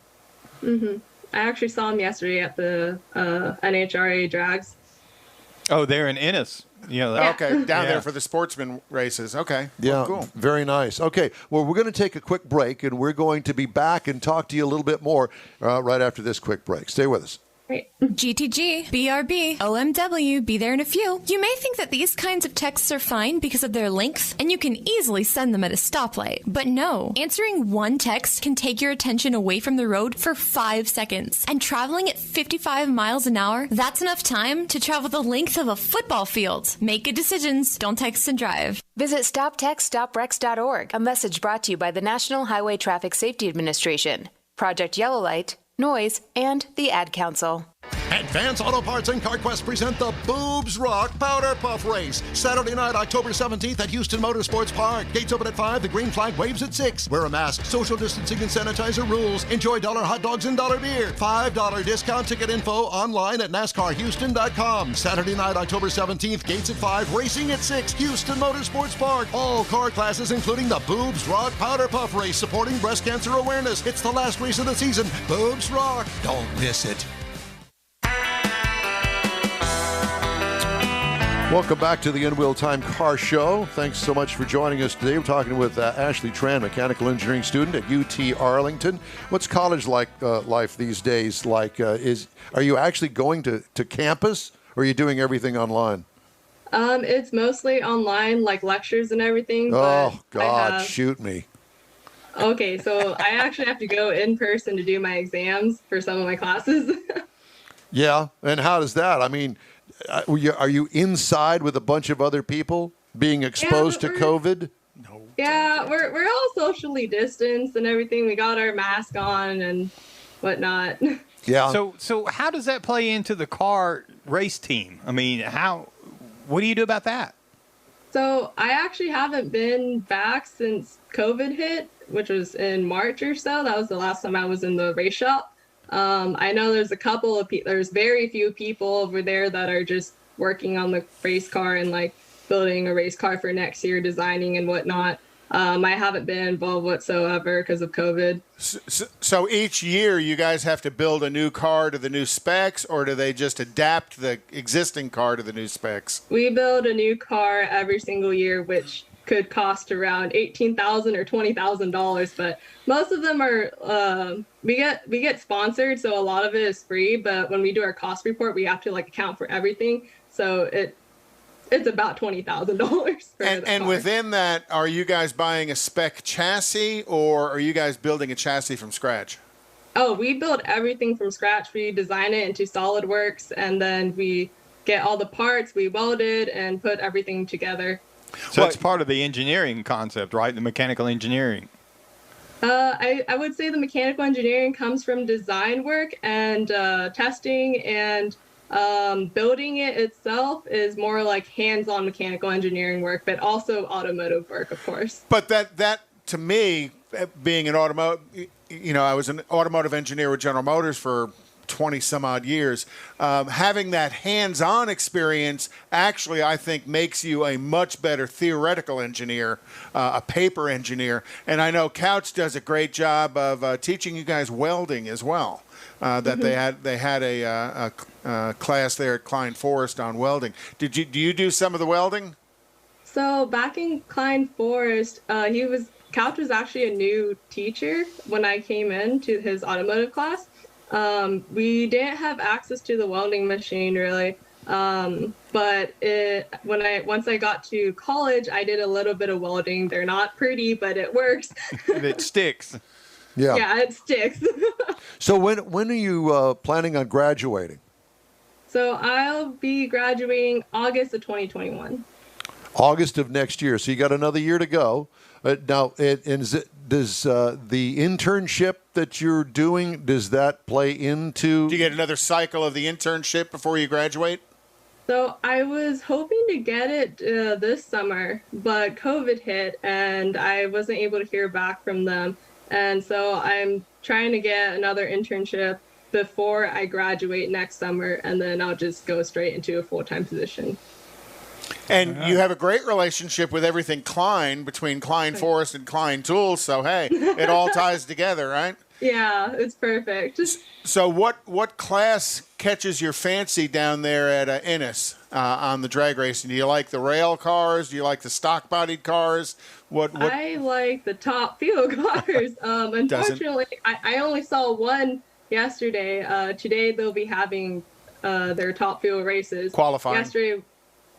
Yesterday was just the top alcohol, the Harleys, the small tire shootout stuff. The sportsman classes. Yeah. Yeah, exactly. Yeah, today it's pros and 2 rounds of qualifying, and then tomorrow final eliminations. Are you going to be there for tomorrow's race too? I will not, unfortunately. Well, darn it.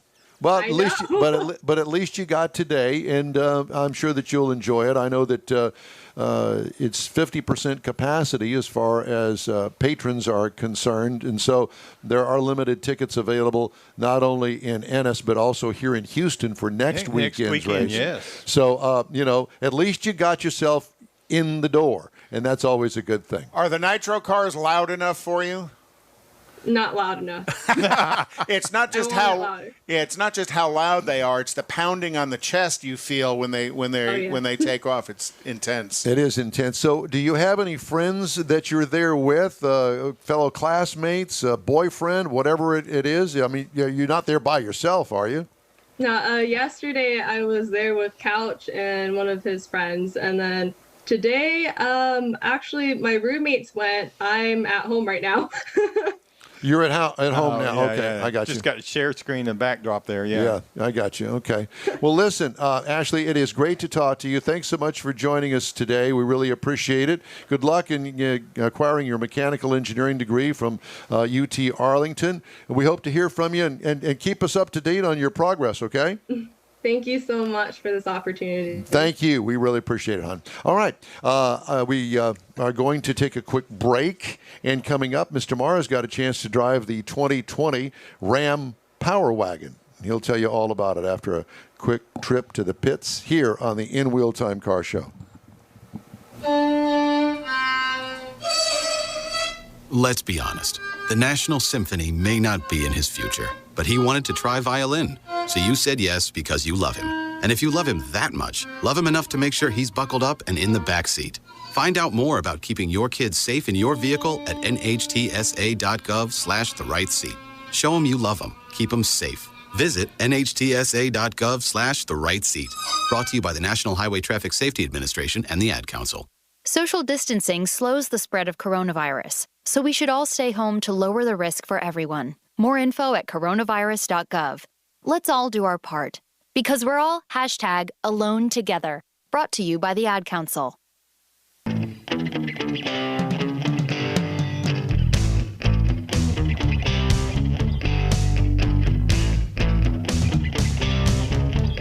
Welcome back to the In Wheel Time Car Show. I was just looking at my notes for Ashley here, and there was an interesting little side note there, but we're not even going to mention any of that. Thanks for joining us for today's In Wheel Time Car Show. Mr. Mars got a chance to drive the Ram Power Wagon. It's a different. Was it a 1500? It's only 2500. It's a 2500. Oh, I knew it was something. It was only a 2500. So it only comes in the 3/4 ton version. Mr. Mars had a chance to drive it, and here's his review. And the key here is Power Wagon. This is Ram's 4x4 full size pickup heavy duty 2500 series. It's the only way you're going to get this vehicle, and we happen to have the Hydro Blue Pearl. Now, this is the 5th generation of the 2500 like this. It was all redesigned in 2019, and so it was carrying over a lot of stuff into the 2020 models. Got a split grille up front with LED headlights, and it comes, because it's the off-road Power Wagon, it's got full skid plates underneath it. Got the winch up front that you can see. It's got synthetic toe strap instead of chains and ropes and stuff, so it's much, much better. Locking axles, 14 gears, black tube step rails down the side of it, as you can see here on the picture of it. You know, it's got all the black trim on it and the black lower panels. This one, the one we had, came just like this. It came with a Ram box. Came inside the bed. We had the cargo divider and the cargo tie downs and removable with the remote tailgate drop that was released. It was a soft drop. We had the bed stop. This thing has got all kinds of stuff all over it, because this is what it's out for, is to go off-roading. Had the trifold tonneau cover that you can see in the picture there, and it's a real nice color combination now between the reds and the blues, and it all works really well together, and it is a Power Wagon to go off-roading in. But when you get to the interior, it's not going to be real stark or anything. This is a really nice interior. We had the leather 40, 20, 40 seats up front, just like this has got the bucket seats, but it has the seat that folds up, so you can actually set 3 people across the front. That makes it a 6-passenger vehicle. Now, it's heated and ventilated in the front seats. The rear seats are also heated. Power lift up. They lift up so that you got a flat floor there to put all kinds of storage in it. We had the big 12-inch monitor in the center stack, like you can see here. It's great in the fact of what all you can do to it. It's almost too much, because you get to playing with it. Dude, it's not too much. Well, you can't drive and do everything it is, but you can split screen this thing so you can have your nav, you can have your radio. Dude, that thing is fine. It's awesome. Surround view camera, particularly if you're in the off-road world, that's really going to come in really nice. This is a picture of the flat floor in the back seat, to where you can put lots of cargo and stuff in there. You can lay down back there if you wanted to. Put a little air mattress. That's what I always do. I know. You just slip out in front of your house when you had it. We had the 17-speaker Carmen Hardin premium sound system that would just rock your world. Does that thing got a Hemi? Got a Hemi in that thing there. Now, you got to have, it's got the 6.7 liter V8 Hemi sitting up in it with a 410 horsepower, 429 pound-feet of torque, and it's backed by an 8-speed transmission. Now, this vehicle weighs just a hair over 7,000 pounds. This is a big vehicle we're talking about. Tow rating at 10,000 pounds easily. So, but whenever you package this all together with the skid plates, the 14 gears, the locking axles, I mean, you're talking about an off-road beast that's got power to spare with this 410 horsepower. Got a link rear coil suspension on it, so it's going to have a firm ride when you get out on the road, but it's very... it is firm, very manly, if you want to put it that way. It's a truck. It's a truck, but it's a heavy-duty truck. Yeah. And with the tires and the wheels and the shocks and everything that's on it, after about an hour and a half down the road, my wife thought it was a little too firm. I'm just this is I'm not for your wife. This No, is, it wasn't. This is a manly man. It's a manly man's truck. Send your comments to info@inwheeltime.com. Now, Chevrolet's got a 2500 package that starts at about $63,790. Ford's got an F-250 package that's well known, starts at $63,070. But you can get into a Ram 2500 crew cab that we were talking about here without stepping up to the Power Wagon for $37,445. Whoa! But you want to step up to the Power Wagon. Well, everything that comes as part of that off-road package, you're going to start at $53,350. Now, I will tell you. Price is tested? Price as tested. And you'll notice I didn't mention the EPA, the gas mileage, because they don't list it. It's a 3/4 ton. That's right. So they nobody don't rate cares. It, and you don't care whenever you're driving. If you can't afford it, don't buy it. That's right. Particularly whenever you're looking at an MSRP as tested with lots of technology and stuff on here I didn't go into. Come on. Don't rush. You got to savor these things. $69,890 for what will... If it'll fit physically in that space, it'll go there. Yeah, I was going to say, that's not really a bad price considering the level of content on that. And you try and go out and build one to do what this truck will do, and you're going to spend way more than that. That thing will pull a house. It will pull a house up a hill. Yeah. Yeah. No, seriously. One time I had the opportunity, they set up a winch demonstration. Literally, I got to winch a Power Wagon up a hill. It was like 35 feet up this hill. At about a 45, I'm going to say. So did you test the winch? It was only using the winch. Ground was too soft. You'd have tore it up. I think I could have got up it, but the guy behind me wouldn't have got up. So this is a review of the winch. Well, I mean, it was just, but that's part of the package that comes with this vehicle and the capability and the things that you can do with it. You don't have to get defensive about it. I'm not defensive. I get excited because there's so much. There's a lot of other things I want to talk about with the time I drove it out in Utah. Well, your time is up. That's why I'm not. I'm trying to get it all in here. Thank you very much. All right. Time now to look at the race card. The local event stuff. National events calendar. Well, we're going to do a little bit of local events calendar. Well, don't do it. I tell you what, don't do anything. Look, what? See, watch this. Watch this. Here, watch this. Watch this. Watch this. Watch this. You ready? That's a big X. We're not going to do any of that. There's always good stuff going on. You know, Nifty 50s is going to be tonight. The Kima Car Show and Meet. The 60th anniversary car show is in Alvin at Dairyland. The Benevolent Order. Dairyland. The Benevolent Order of the 4th Generation F-Bodies is going to be at Otto's. The Fred Flintstone. They're going to have bowling too? Yes. The 3rd annual South Texas SVT Terminators meets in spring. What they need to do is they need to bring those Camaro and Mustang meets together out at HMP and see who's really faster. But those Terminators are bad cars. Tomorrow morning at 8 a.m. is the Low Life meet, Show and Shine at Andretti Indoor Karting in Katy. The Low Life meet. They named it, not me. So put it all together, and you got the Benevolent Low Life Mustang Camaro Challenge. I like the low lives, because I'm one. And then, of course, Sunday night is Freddy's at 1960 in Eldridge. Wednesday night is Freddy's out in Katy, and then Friday night's Freddy's at Kirkendall in 2920. That's it. It's up to you, Don. We'll turn it back to Don, the member of the benevolent.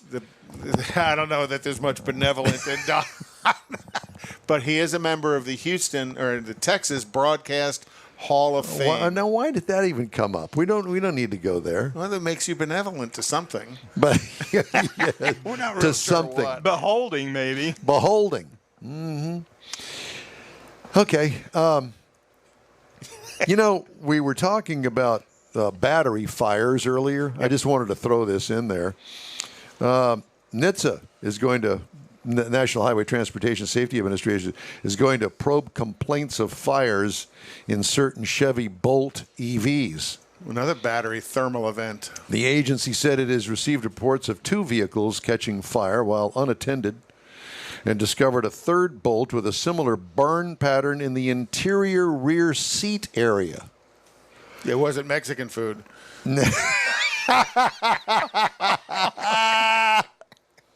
Sorry. I wandered too many times. You did regress, but I thoroughly enjoyed it.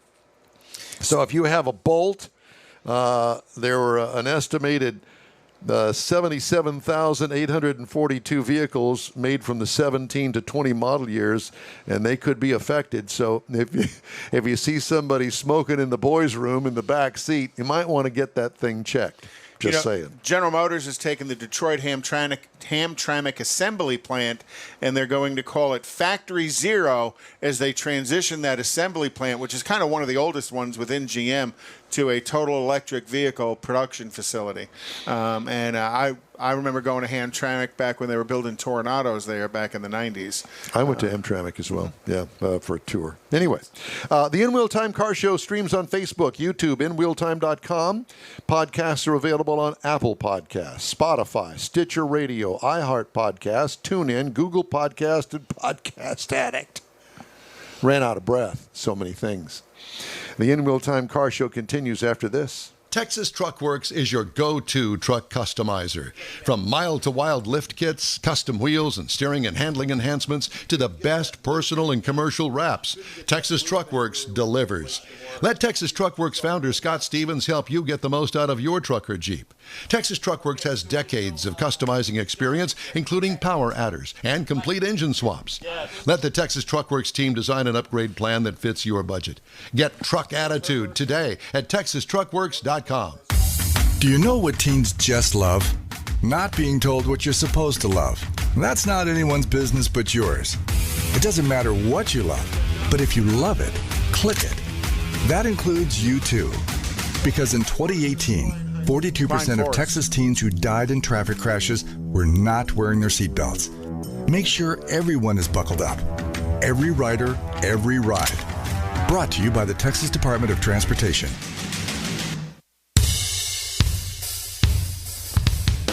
This is the award-winning Car Talk Show in Wheel Time, your weekly go-to all things automotive place, along with Mike Out of This World Mars, King Conrad DeLong, and Jeffrey Zekin. Don Armstrong here. Glad that you could join us. Jeff's sitting a little bit off camera, but he's here. Off is the key word. And I also want to point out that the Suze is joining us this morning right down there, knocked out on the floor. Not knocked out. I mean, she's sleeping down there, but you get the point. Anyway, thanks so much for joining us today. Right now we're going to talk to our good friend, Professor Jonathan Couch racing and high school shop teacher. Jonathan, it's good to see you as always, and we really appreciate you joining us. Are you in Ennis today? No, I was in Ennis yesterday. Can you guys hear me okay? We can hear you fine. Yeah. Okay, great. You're in your shop, it looks like. I am. Well, what are you doing in there besides talking to us? Well, I ran out to HMP this morning, and they said they didn't have the data to support the show today, so I had to run home, and I just decided to do it here. Wow. They didn't have the data to support the show. Well, I don't know what that means. They didn't have the internet Wi-Fi strong enough. Oh, I see. I got you. Well, we appreciate you thinking of that. And you ran all the way back home just to join us. Well, how nice. That's very thoughtful of you. We appreciate it because it would have been no big deal for you to call us up. Guys. Thank you. Well, one of the things we really want to mention is, we had Sarah on and Ashley on, and she talked about, her relationship and how you had passed her on upward into the automotive industry and the engineering industry coming out of your class. But we know that you're also doing something with the Texas Short Track Racing Series. That's right, we are.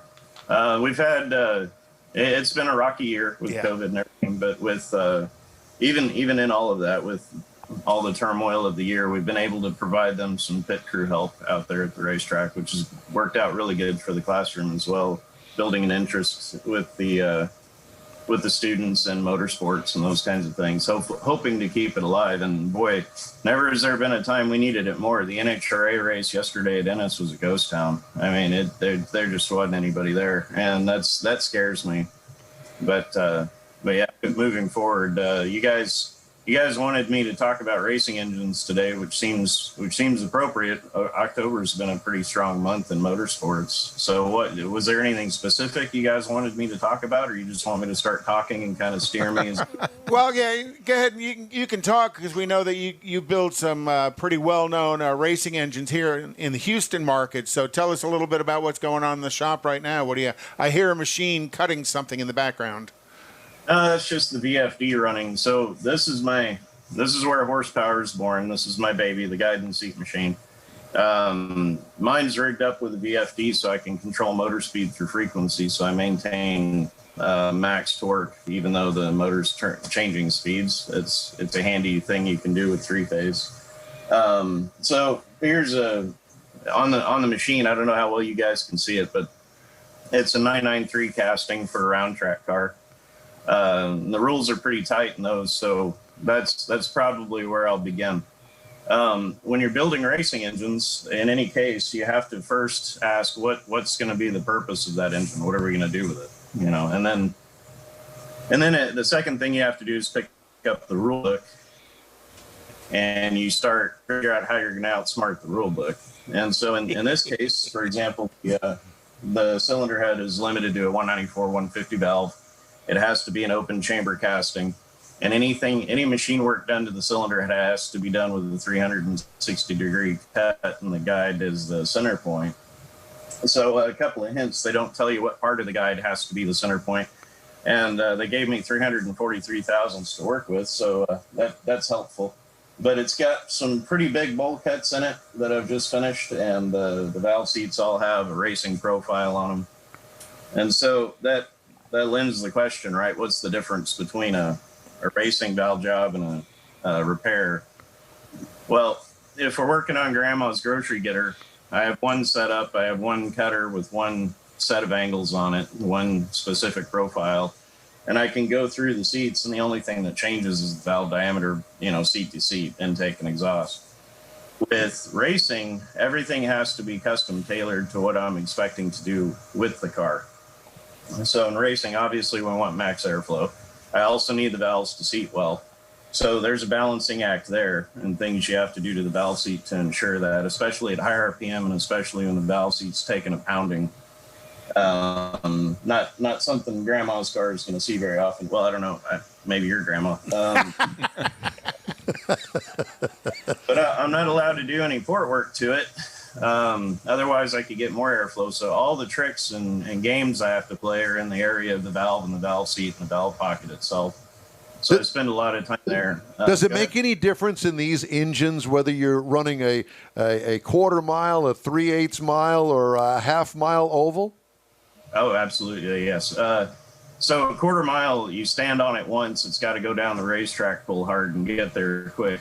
In a 3/8 mile oval, we've got shorter straightaways, tighter corners, so we need a lot of torque jumping out of the corner, especially turn 4 and 2. And then it's got to carry that momentum down the straightaway, so it's got to live the length of the straightaway long enough to get to the next corner. What goes on in the corner is up to the chassis man. That doesn't have much to do with me, although when you do slide, you got to kick the rear wheels out in dirt racing. And in short track, it's different because the car sticks. And so there again, you build them different, even paved versus dirt. In a half-mile track, you've got to have a whole lot more camshaft. And hopefully the person building the car's got enough gear in it to get you down the straightaway. And then entering the corner again, getting back out of the corner is the hard part. Do we have the torque? What RPM range are we playing with? You don't want to over-cam the car to where you're having to tote the camshaft for a while until you get the RPMs up to get in your torque range. So you need to make sure that whatever you're exiting the corner at, the RPMs are in the correct place for the camshaft. Jonathan, let me interrupt here just for a second and ask the question, and that is that I've been listening to these engines out there at Houston Motorsports Park, which is a 3/8 mile track, and there are a lot of cars that hit the rev limiter right at the end of the straightaway, and some just barely touch the rev limiter. It seems to me that they're kind of missed the real setup if they have to hit the rev limiter too early on before the end of the straightaway. Am I wrong on that, or how do you work that? So to kind of confirm your suspicion, anytime we hit the rev limiter, that is an anomaly. That's not good. That's not what we want, because when you hit the rev limiter, now you're wasting energy that you could have used. Yeah, that's what I'm thinking. Right. You've outspun the capability of the engine at that point. But furthermore, to kind of lend some credit to the guys that built the car, built the engine, built the chassis, you have to build the car around the driver. And so the combination has to match the person driving more so than, it's not the engine builder's fault. It's not the chassis guy's fault. It's not whoever put the rear end together. The combination of the car has to work with whoever's sitting in the driver's seat. So if he got on the gas way too early in the turn and perhaps lost traction, or even just rode the brakes real hard coming in and then punched it way too early, he'll run out of straightaway, or he'll run out of motor before he runs out of straightaway.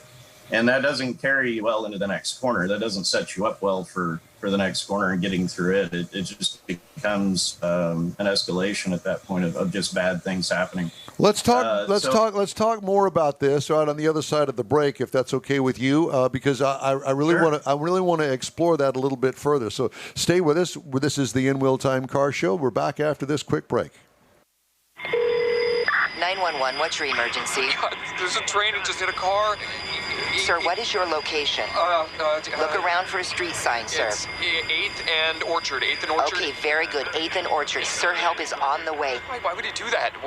The train still hasn't stopped. You have to get there now. At a railway crossing, even if the engineer sees you and hits the brakes, it can take a mile for the train to stop. And for you, that's too late. Stop. Trains can't. Paid for by NHTSA. Advance Auto Parts and CarQuest present the Boobs Rock Powder Puff Race. Saturday night, October 17th at Houston Motorsports Park. Gates open at 5. The green flag waves at 6. Wear a mask. Social distancing and sanitizer rules. Enjoy $1 hot dogs and $1 beer. $5 discount ticket info online at NASCARHouston.com. Saturday night, October 17th. Gates at 5. Racing at 6. Houston Motorsports Park. All car classes, including the Boobs Rock Powder Puff Race, supporting breast cancer awareness. It's the last race of the season. Boobs Rock. Don't miss it. Hey, thanks for joining us for today's In Wheel Time Car Show. Talking to Jonathan Couch, and he is the motor guy, the car guy out at Klein Forest High School, and the mentor of all of these students he's got out there. When I was out there last year for his car show, you could really see he's got a great relationship with the students, and they have a lot of respect for him. So, Jonathan, how many kids do you have out there at Houston Motorsports Park tonight, working with the guys out there at the track? The rumor had it 4 of them were going to make it, maybe more than that. They're teenagers, so it's hard to nail them down with it. Well, I know. I'm hoping to have 4 of them, and 4 that are going are really, really good, so they should be fine. And do you set them up with teams? Is that how that works? How does it work exactly? No, Gina assigns them, and then most of the races, if I have a student there, I'll be there too, just to watch them and make sure that there's nothing I can do to kind of adjust their habits or kind of help them get in with because even though they're teenagers and they seem obnoxious, they're still really shy when they're building relationships. They don't know how to break the ice yet. So I try to help them with that and try to help them explain the pace of the racetrack is very different from the pace of the shop at school. Everything is a split-second decision. You've got to be on your toes. You've got to be aware of what's going on around you and those kinds of things. So I try to be there to coach them through all of that because it is a culture shock for them. They're not used to having to think and work that fast and then try to make a decision and get through it that quickly. So, and then also just if, working on race cars, you've got to think 10 steps ahead. Whereas when you're working on the car in the shop, it's just what you focus on what you're doing right this second. So. Are you taking any of the kids to the drag race next weekend? I'm on the fence. I had the field trip set up for Friday, but if Friday in Houston is kind of a repeat performance of what I saw in Ennis this past weekend, I'm not really excited about that. Yeah. And on Saturday, they won't, as far as I know. I'm going to contact the NHRA this week and see if we can work something out. But if I can get them in Saturday, I'll definitely take them Saturday, but Friday's in the air. We normally go every year. In the fall, I'll normally take them to Ennis for the senior trip. Right. But this year, there just wasn't enough time. I started school about 3 weeks late, and so it was hard to throw it together in time. But the plan right now is to go on Friday. If I'm going to look at the schedule real close, and if the festivities, the good stuff, don't start till late, we may leave after school and just go. How many semesters of education do you offer in your classes out there? So it's now a 4-year program, a full 4-year program. Oh, wow. How great is that? That's awesome. So I can take shop class all the way from my freshman year all the way through senior. If you survive it.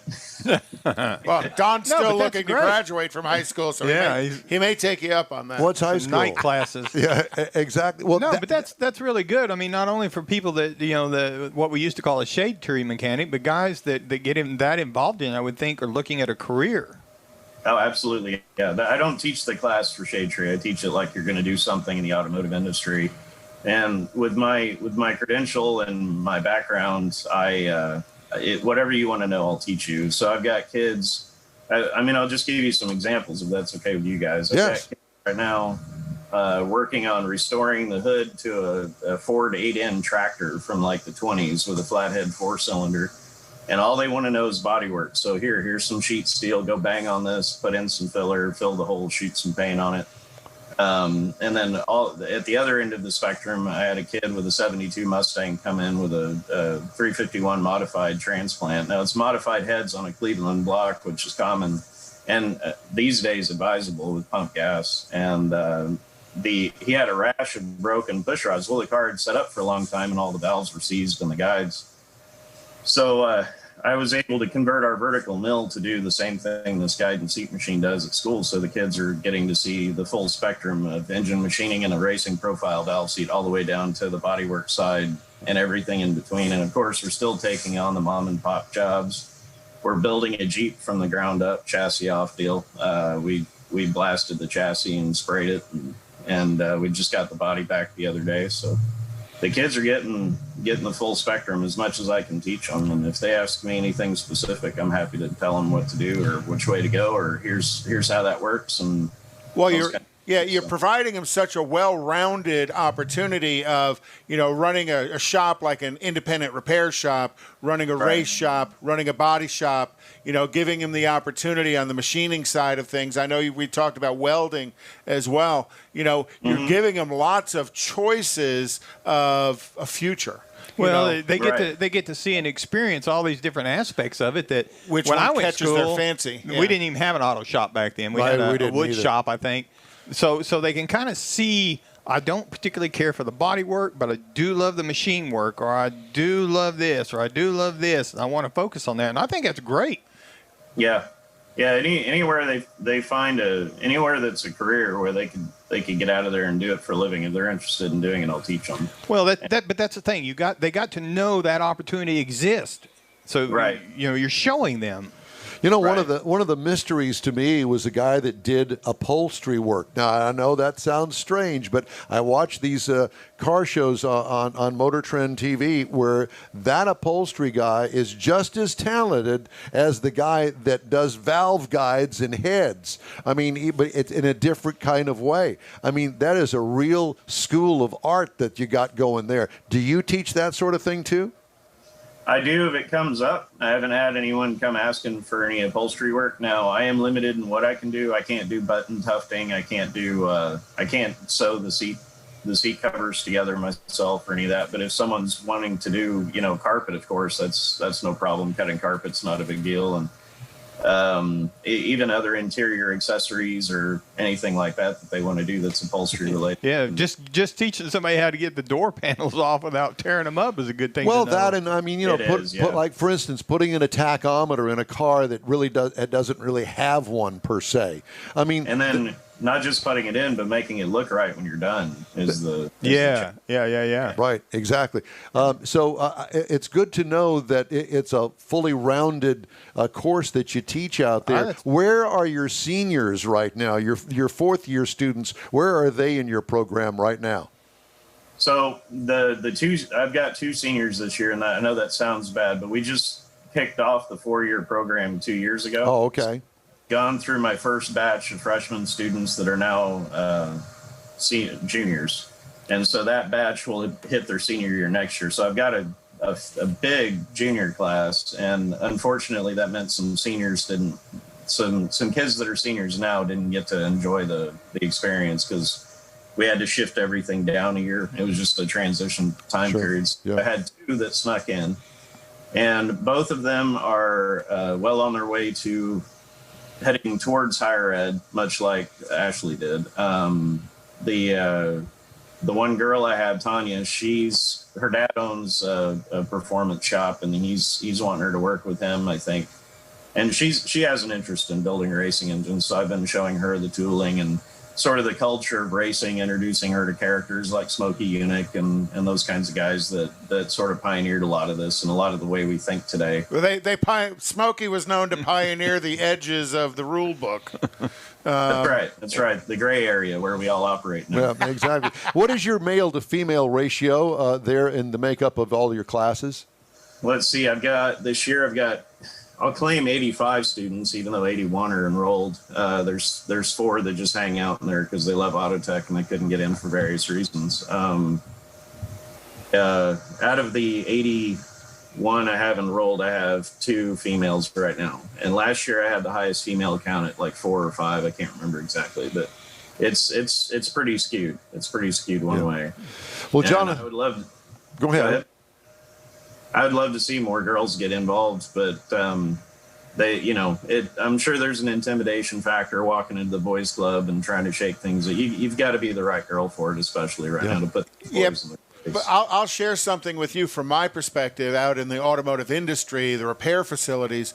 Women have a true advantage over men on the side of management and service advising because they have an ability to explain things, I think, a little bit more understandably than... Or at least a willingness to. Jonathan, it's great to talk to you. We're run out of time. See you tonight at Houston Motorsports Park. Thanks so much for joining us and giving us an education here on the In Wheel Time Show. We appreciate it. No problem. See you next time. All right, we'll see you next time. Thanks you so much. If you've got something to say, open the cutouts and let us know. All you have to do is shoot us an email, info@inwheeltime.com. Splash and go. And we're back with Conrad's Car Clinic after this. Uh-oh, Brad's buzzed. Oh, yeah? Yeah, he's starting with the woots.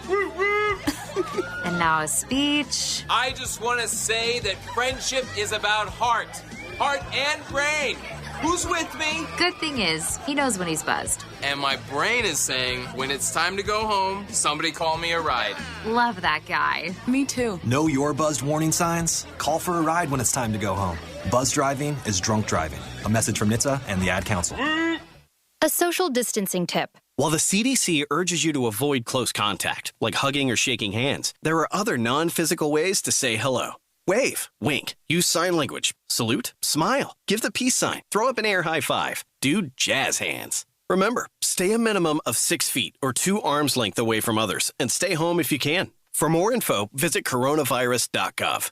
Let's all do our part because we're all #alone together. Brought to you by the Ad Council. You're on the In Wheel Time Car Show. Thanks for riding with us today. Time now for Conrad's Car Clinic, and we're going to talk about making deposits. Well, in an engine, there's kind so of many different things. And that's why I'm going to go ahead and go straight to the bank or something. There's 2 kinds of deposits basically that are made inside of your engine. There's an oil-based deposit and there's a fuel-based deposit. And this article I gathered from a friend of mine, Dustin Wilhite, and I thought it was pretty informative. Go ahead and start the video. Usually the question is, what's the difference between an oil-based deposit and a fuel-based deposit? And if you kind of look at it, and let's make it in a simple terms, an oil-based deposit would be like a molasses deposit. A fuel-based deposit would be like a sweet tea. So if you boiled that molasses on heat, it would leave that deposit on the back of that intake valve like that. And that creates all kinds of drivability concerns inside the engine. And then a fuel-based deposit is kind of like boiling sweet tea. And by the time it's all gone, really most of it is evaporated out, and what's left is a little bit softer deposit to clean up and not as hard. So you've got to know what kind of deposits are inside the engine as far as what action you're going to take to clean it. Generally, fuel deposits accumulate quickly, and with the right chemistry can be cleaned up relatively easy.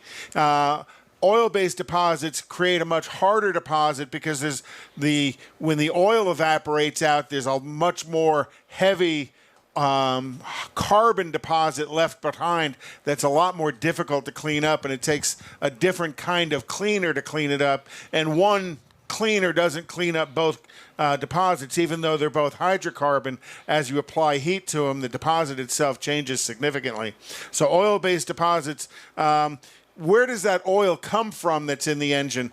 Basically, it comes from the PCV system. So as the engine's running, there's always a little bit of oil vapor coming in through the PCV system. And if you look at this throttle body, you can see how it's kind of got this greasy schmutz deposit all over. Schmutz. It's Yiddish. It's a technical term. It's Yiddish for greasy, grimy Gopher guts. Gopher guts. So, but so it's pretty easy to clean up here, but it's much more difficult to clean down on the valve and inside the combustion chamber. But all of these deposits create drivability concerns for you. Everybody's seen the Shell commercial talking about valve deposit and how it affects the drivability. Here's a picture of a fuel injector. And the problem with a fuel injector is when those deposits get in those areas, that bottom V, a deposit gets there and the injector hangs open. And it's always dripping fuel into the engine. Well, the upper part of the injector picture there, when the deposits get on the tip of that pintle where the hourglass shape is, all of a sudden it stops creating a vapor of the fuel going in, and you get these large droplets of fuel that don't burn efficiently. So you've got to manage the deposits that happen in your engine. Generally, the easiest way to do it is get ahead of it. Don't wait till the deposits are there and then go in and try and clean them up. Keep the system clean using the chemistry that dissolves those deposits, like deposits dissolve themselves. So when you're looking to clean up on the fuel side of things, there are fuel additives that you can use. Using top-tier fuel helps. That'll help keep the deposits clean. When it comes to the oil deposits, that oil vapor that's coming through the PCV kind of layers up over time, kind of like painting a door so many times that it won't close anymore. That's how those oil deposits build up. And you want to clean those up safely. You want to clean them from the top down to the metal. You don't want to get underneath them with an alcohol or a water-based product that expands real quickly, and then all of a sudden you blow these chunks of carbon off into the engine. So you want to do them correctly, safely for the catalytic converter and safely for the oxygen sensor. But you want to do it on a maintenance interval. Don't wait until they're so bad they've created problems. So stay ahead of your car with proper vehicle maintenance. Very interesting. They do make an additive thing that you can buy at the HEB pump. Have you seen that? Yeah, Additech. Yeah, Additech. That's strictly the gasoline side of things. That's the gasoline side of things. Yeah. Does that stuff work? I haven't tested Additech, and we haven't tested Additech, but I would assume they wouldn't be able to sell it unless there was some effective performance of it. Interesting. I remember one time the guy down the street bought a car. Well, we're talking a long time ago. $25 car, 65 Ford, inline 6-cylinder. We're going to kind of see what's wrong with the engine. We took the valve cover off. There was so much sludge, it was a black valve cover underneath the valve cover. Oh, yeah. Everything was just solid. There. Oh, yeah, Everything nothing moved. That's an oil deposit. That's going to be really hard to clean up. The easiest way to clean that up is with a paint scraper and a pressure washer. Oh, we cleaned it up by putting the valve cover back on and told them to haul it away. Detroit's biggest seller of luxury vehicles isn't Cadillac anymore. What? It's GMC. GMC's high-end Denali and AT4 lines are outselling General Motors' traditional luxury brand in the U.S. this year, according to figures from GM and the Automotive News data center. Buyers paid an average of $57,218 for a Denali and $53,989 for the AT4, topping BMW, Audi, and Jaguar. GMC's profile will raise further next year with the Hummer electric pickup, giving the clunky gas guzzler of the 2000s new life as GM's first electric vehicle. So it's not the luxury vehicle, it's the luxury pickup truck. Exactly. Well, luxury SUVs as well. Well, that wasn't what he said. And, mid-engine Corvettes, they hit another production snag this past week, parts shortage that held up the assembly line in Bowling Green, Kentucky. They're going to restart the factory again this coming Monday. You heard they introduced a new upgrade Corvette. Typically you got the Stingray, the Grand Sport, and then the Z06. Corvette has announced that they are going to be releasing a hybrid Corvette. And what the hybrid Corvette's going to have, it's going to have these hybrid power engine or motors driving the front wheels. So not only do you have a mid-engine Corvette, it's going to be an all-wheel drive Corvette with the front axles electrically driven. Here we go. Good. If Baby could talk, she'd say a lot. You'd know what she's thinking and what makes her happy. But unfortunately, Baby can't talk or remind you you're the one taking her to daycare today. And she won't speak up if you drive straight to work like any other day and never think to look in the backseat. Every year, dozens of kids die from heat stroke in cars. No one is perfect, so set a reminder. And always look before you lock. Where's Baby? Paid for by NHTSA. Well, guess what time it is? It's time to say goodbye, friends. That's it for this episode of the In Wheel Time Car Show.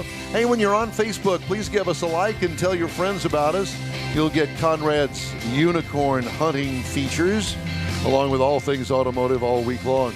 The In Wheel Time Car Show streams on Facebook, YouTube, and on InWheelTime.com, our website. 30-minute daily podcasts are available on Apple Podcasts, Spotify, Stitcher Radio, iHeart Podcast, Google Podcast, and Podcast Addict, among others. Special thanks to all of our guests today. The In Wheel Time Chief Engineer is the fabulous David Ainsley. Our video and marketing inner tube is Jeffrey Zekin. This week's In Wheel Time Car Show is produced and directed by Don Knotts. For booking agent and podcast man Mike Out of This World Mars, his royalty King Conrad DeLong, and more Jeff Zekin, I'm Don Armstrong saying so long for now. We hope you'll join us live from Houston Raceway Park in Baytown for the NHRA Spring Nationals. Yep, next Saturday, 9:30 a.m. to noon, right here on the Smoke and Mirrors Network. Thanks for being part of the In Wheel Time family. We'll see you tonight for the Boobs Rock Show out there at Houston Motorsports Park. So long for now. We'll see you next week.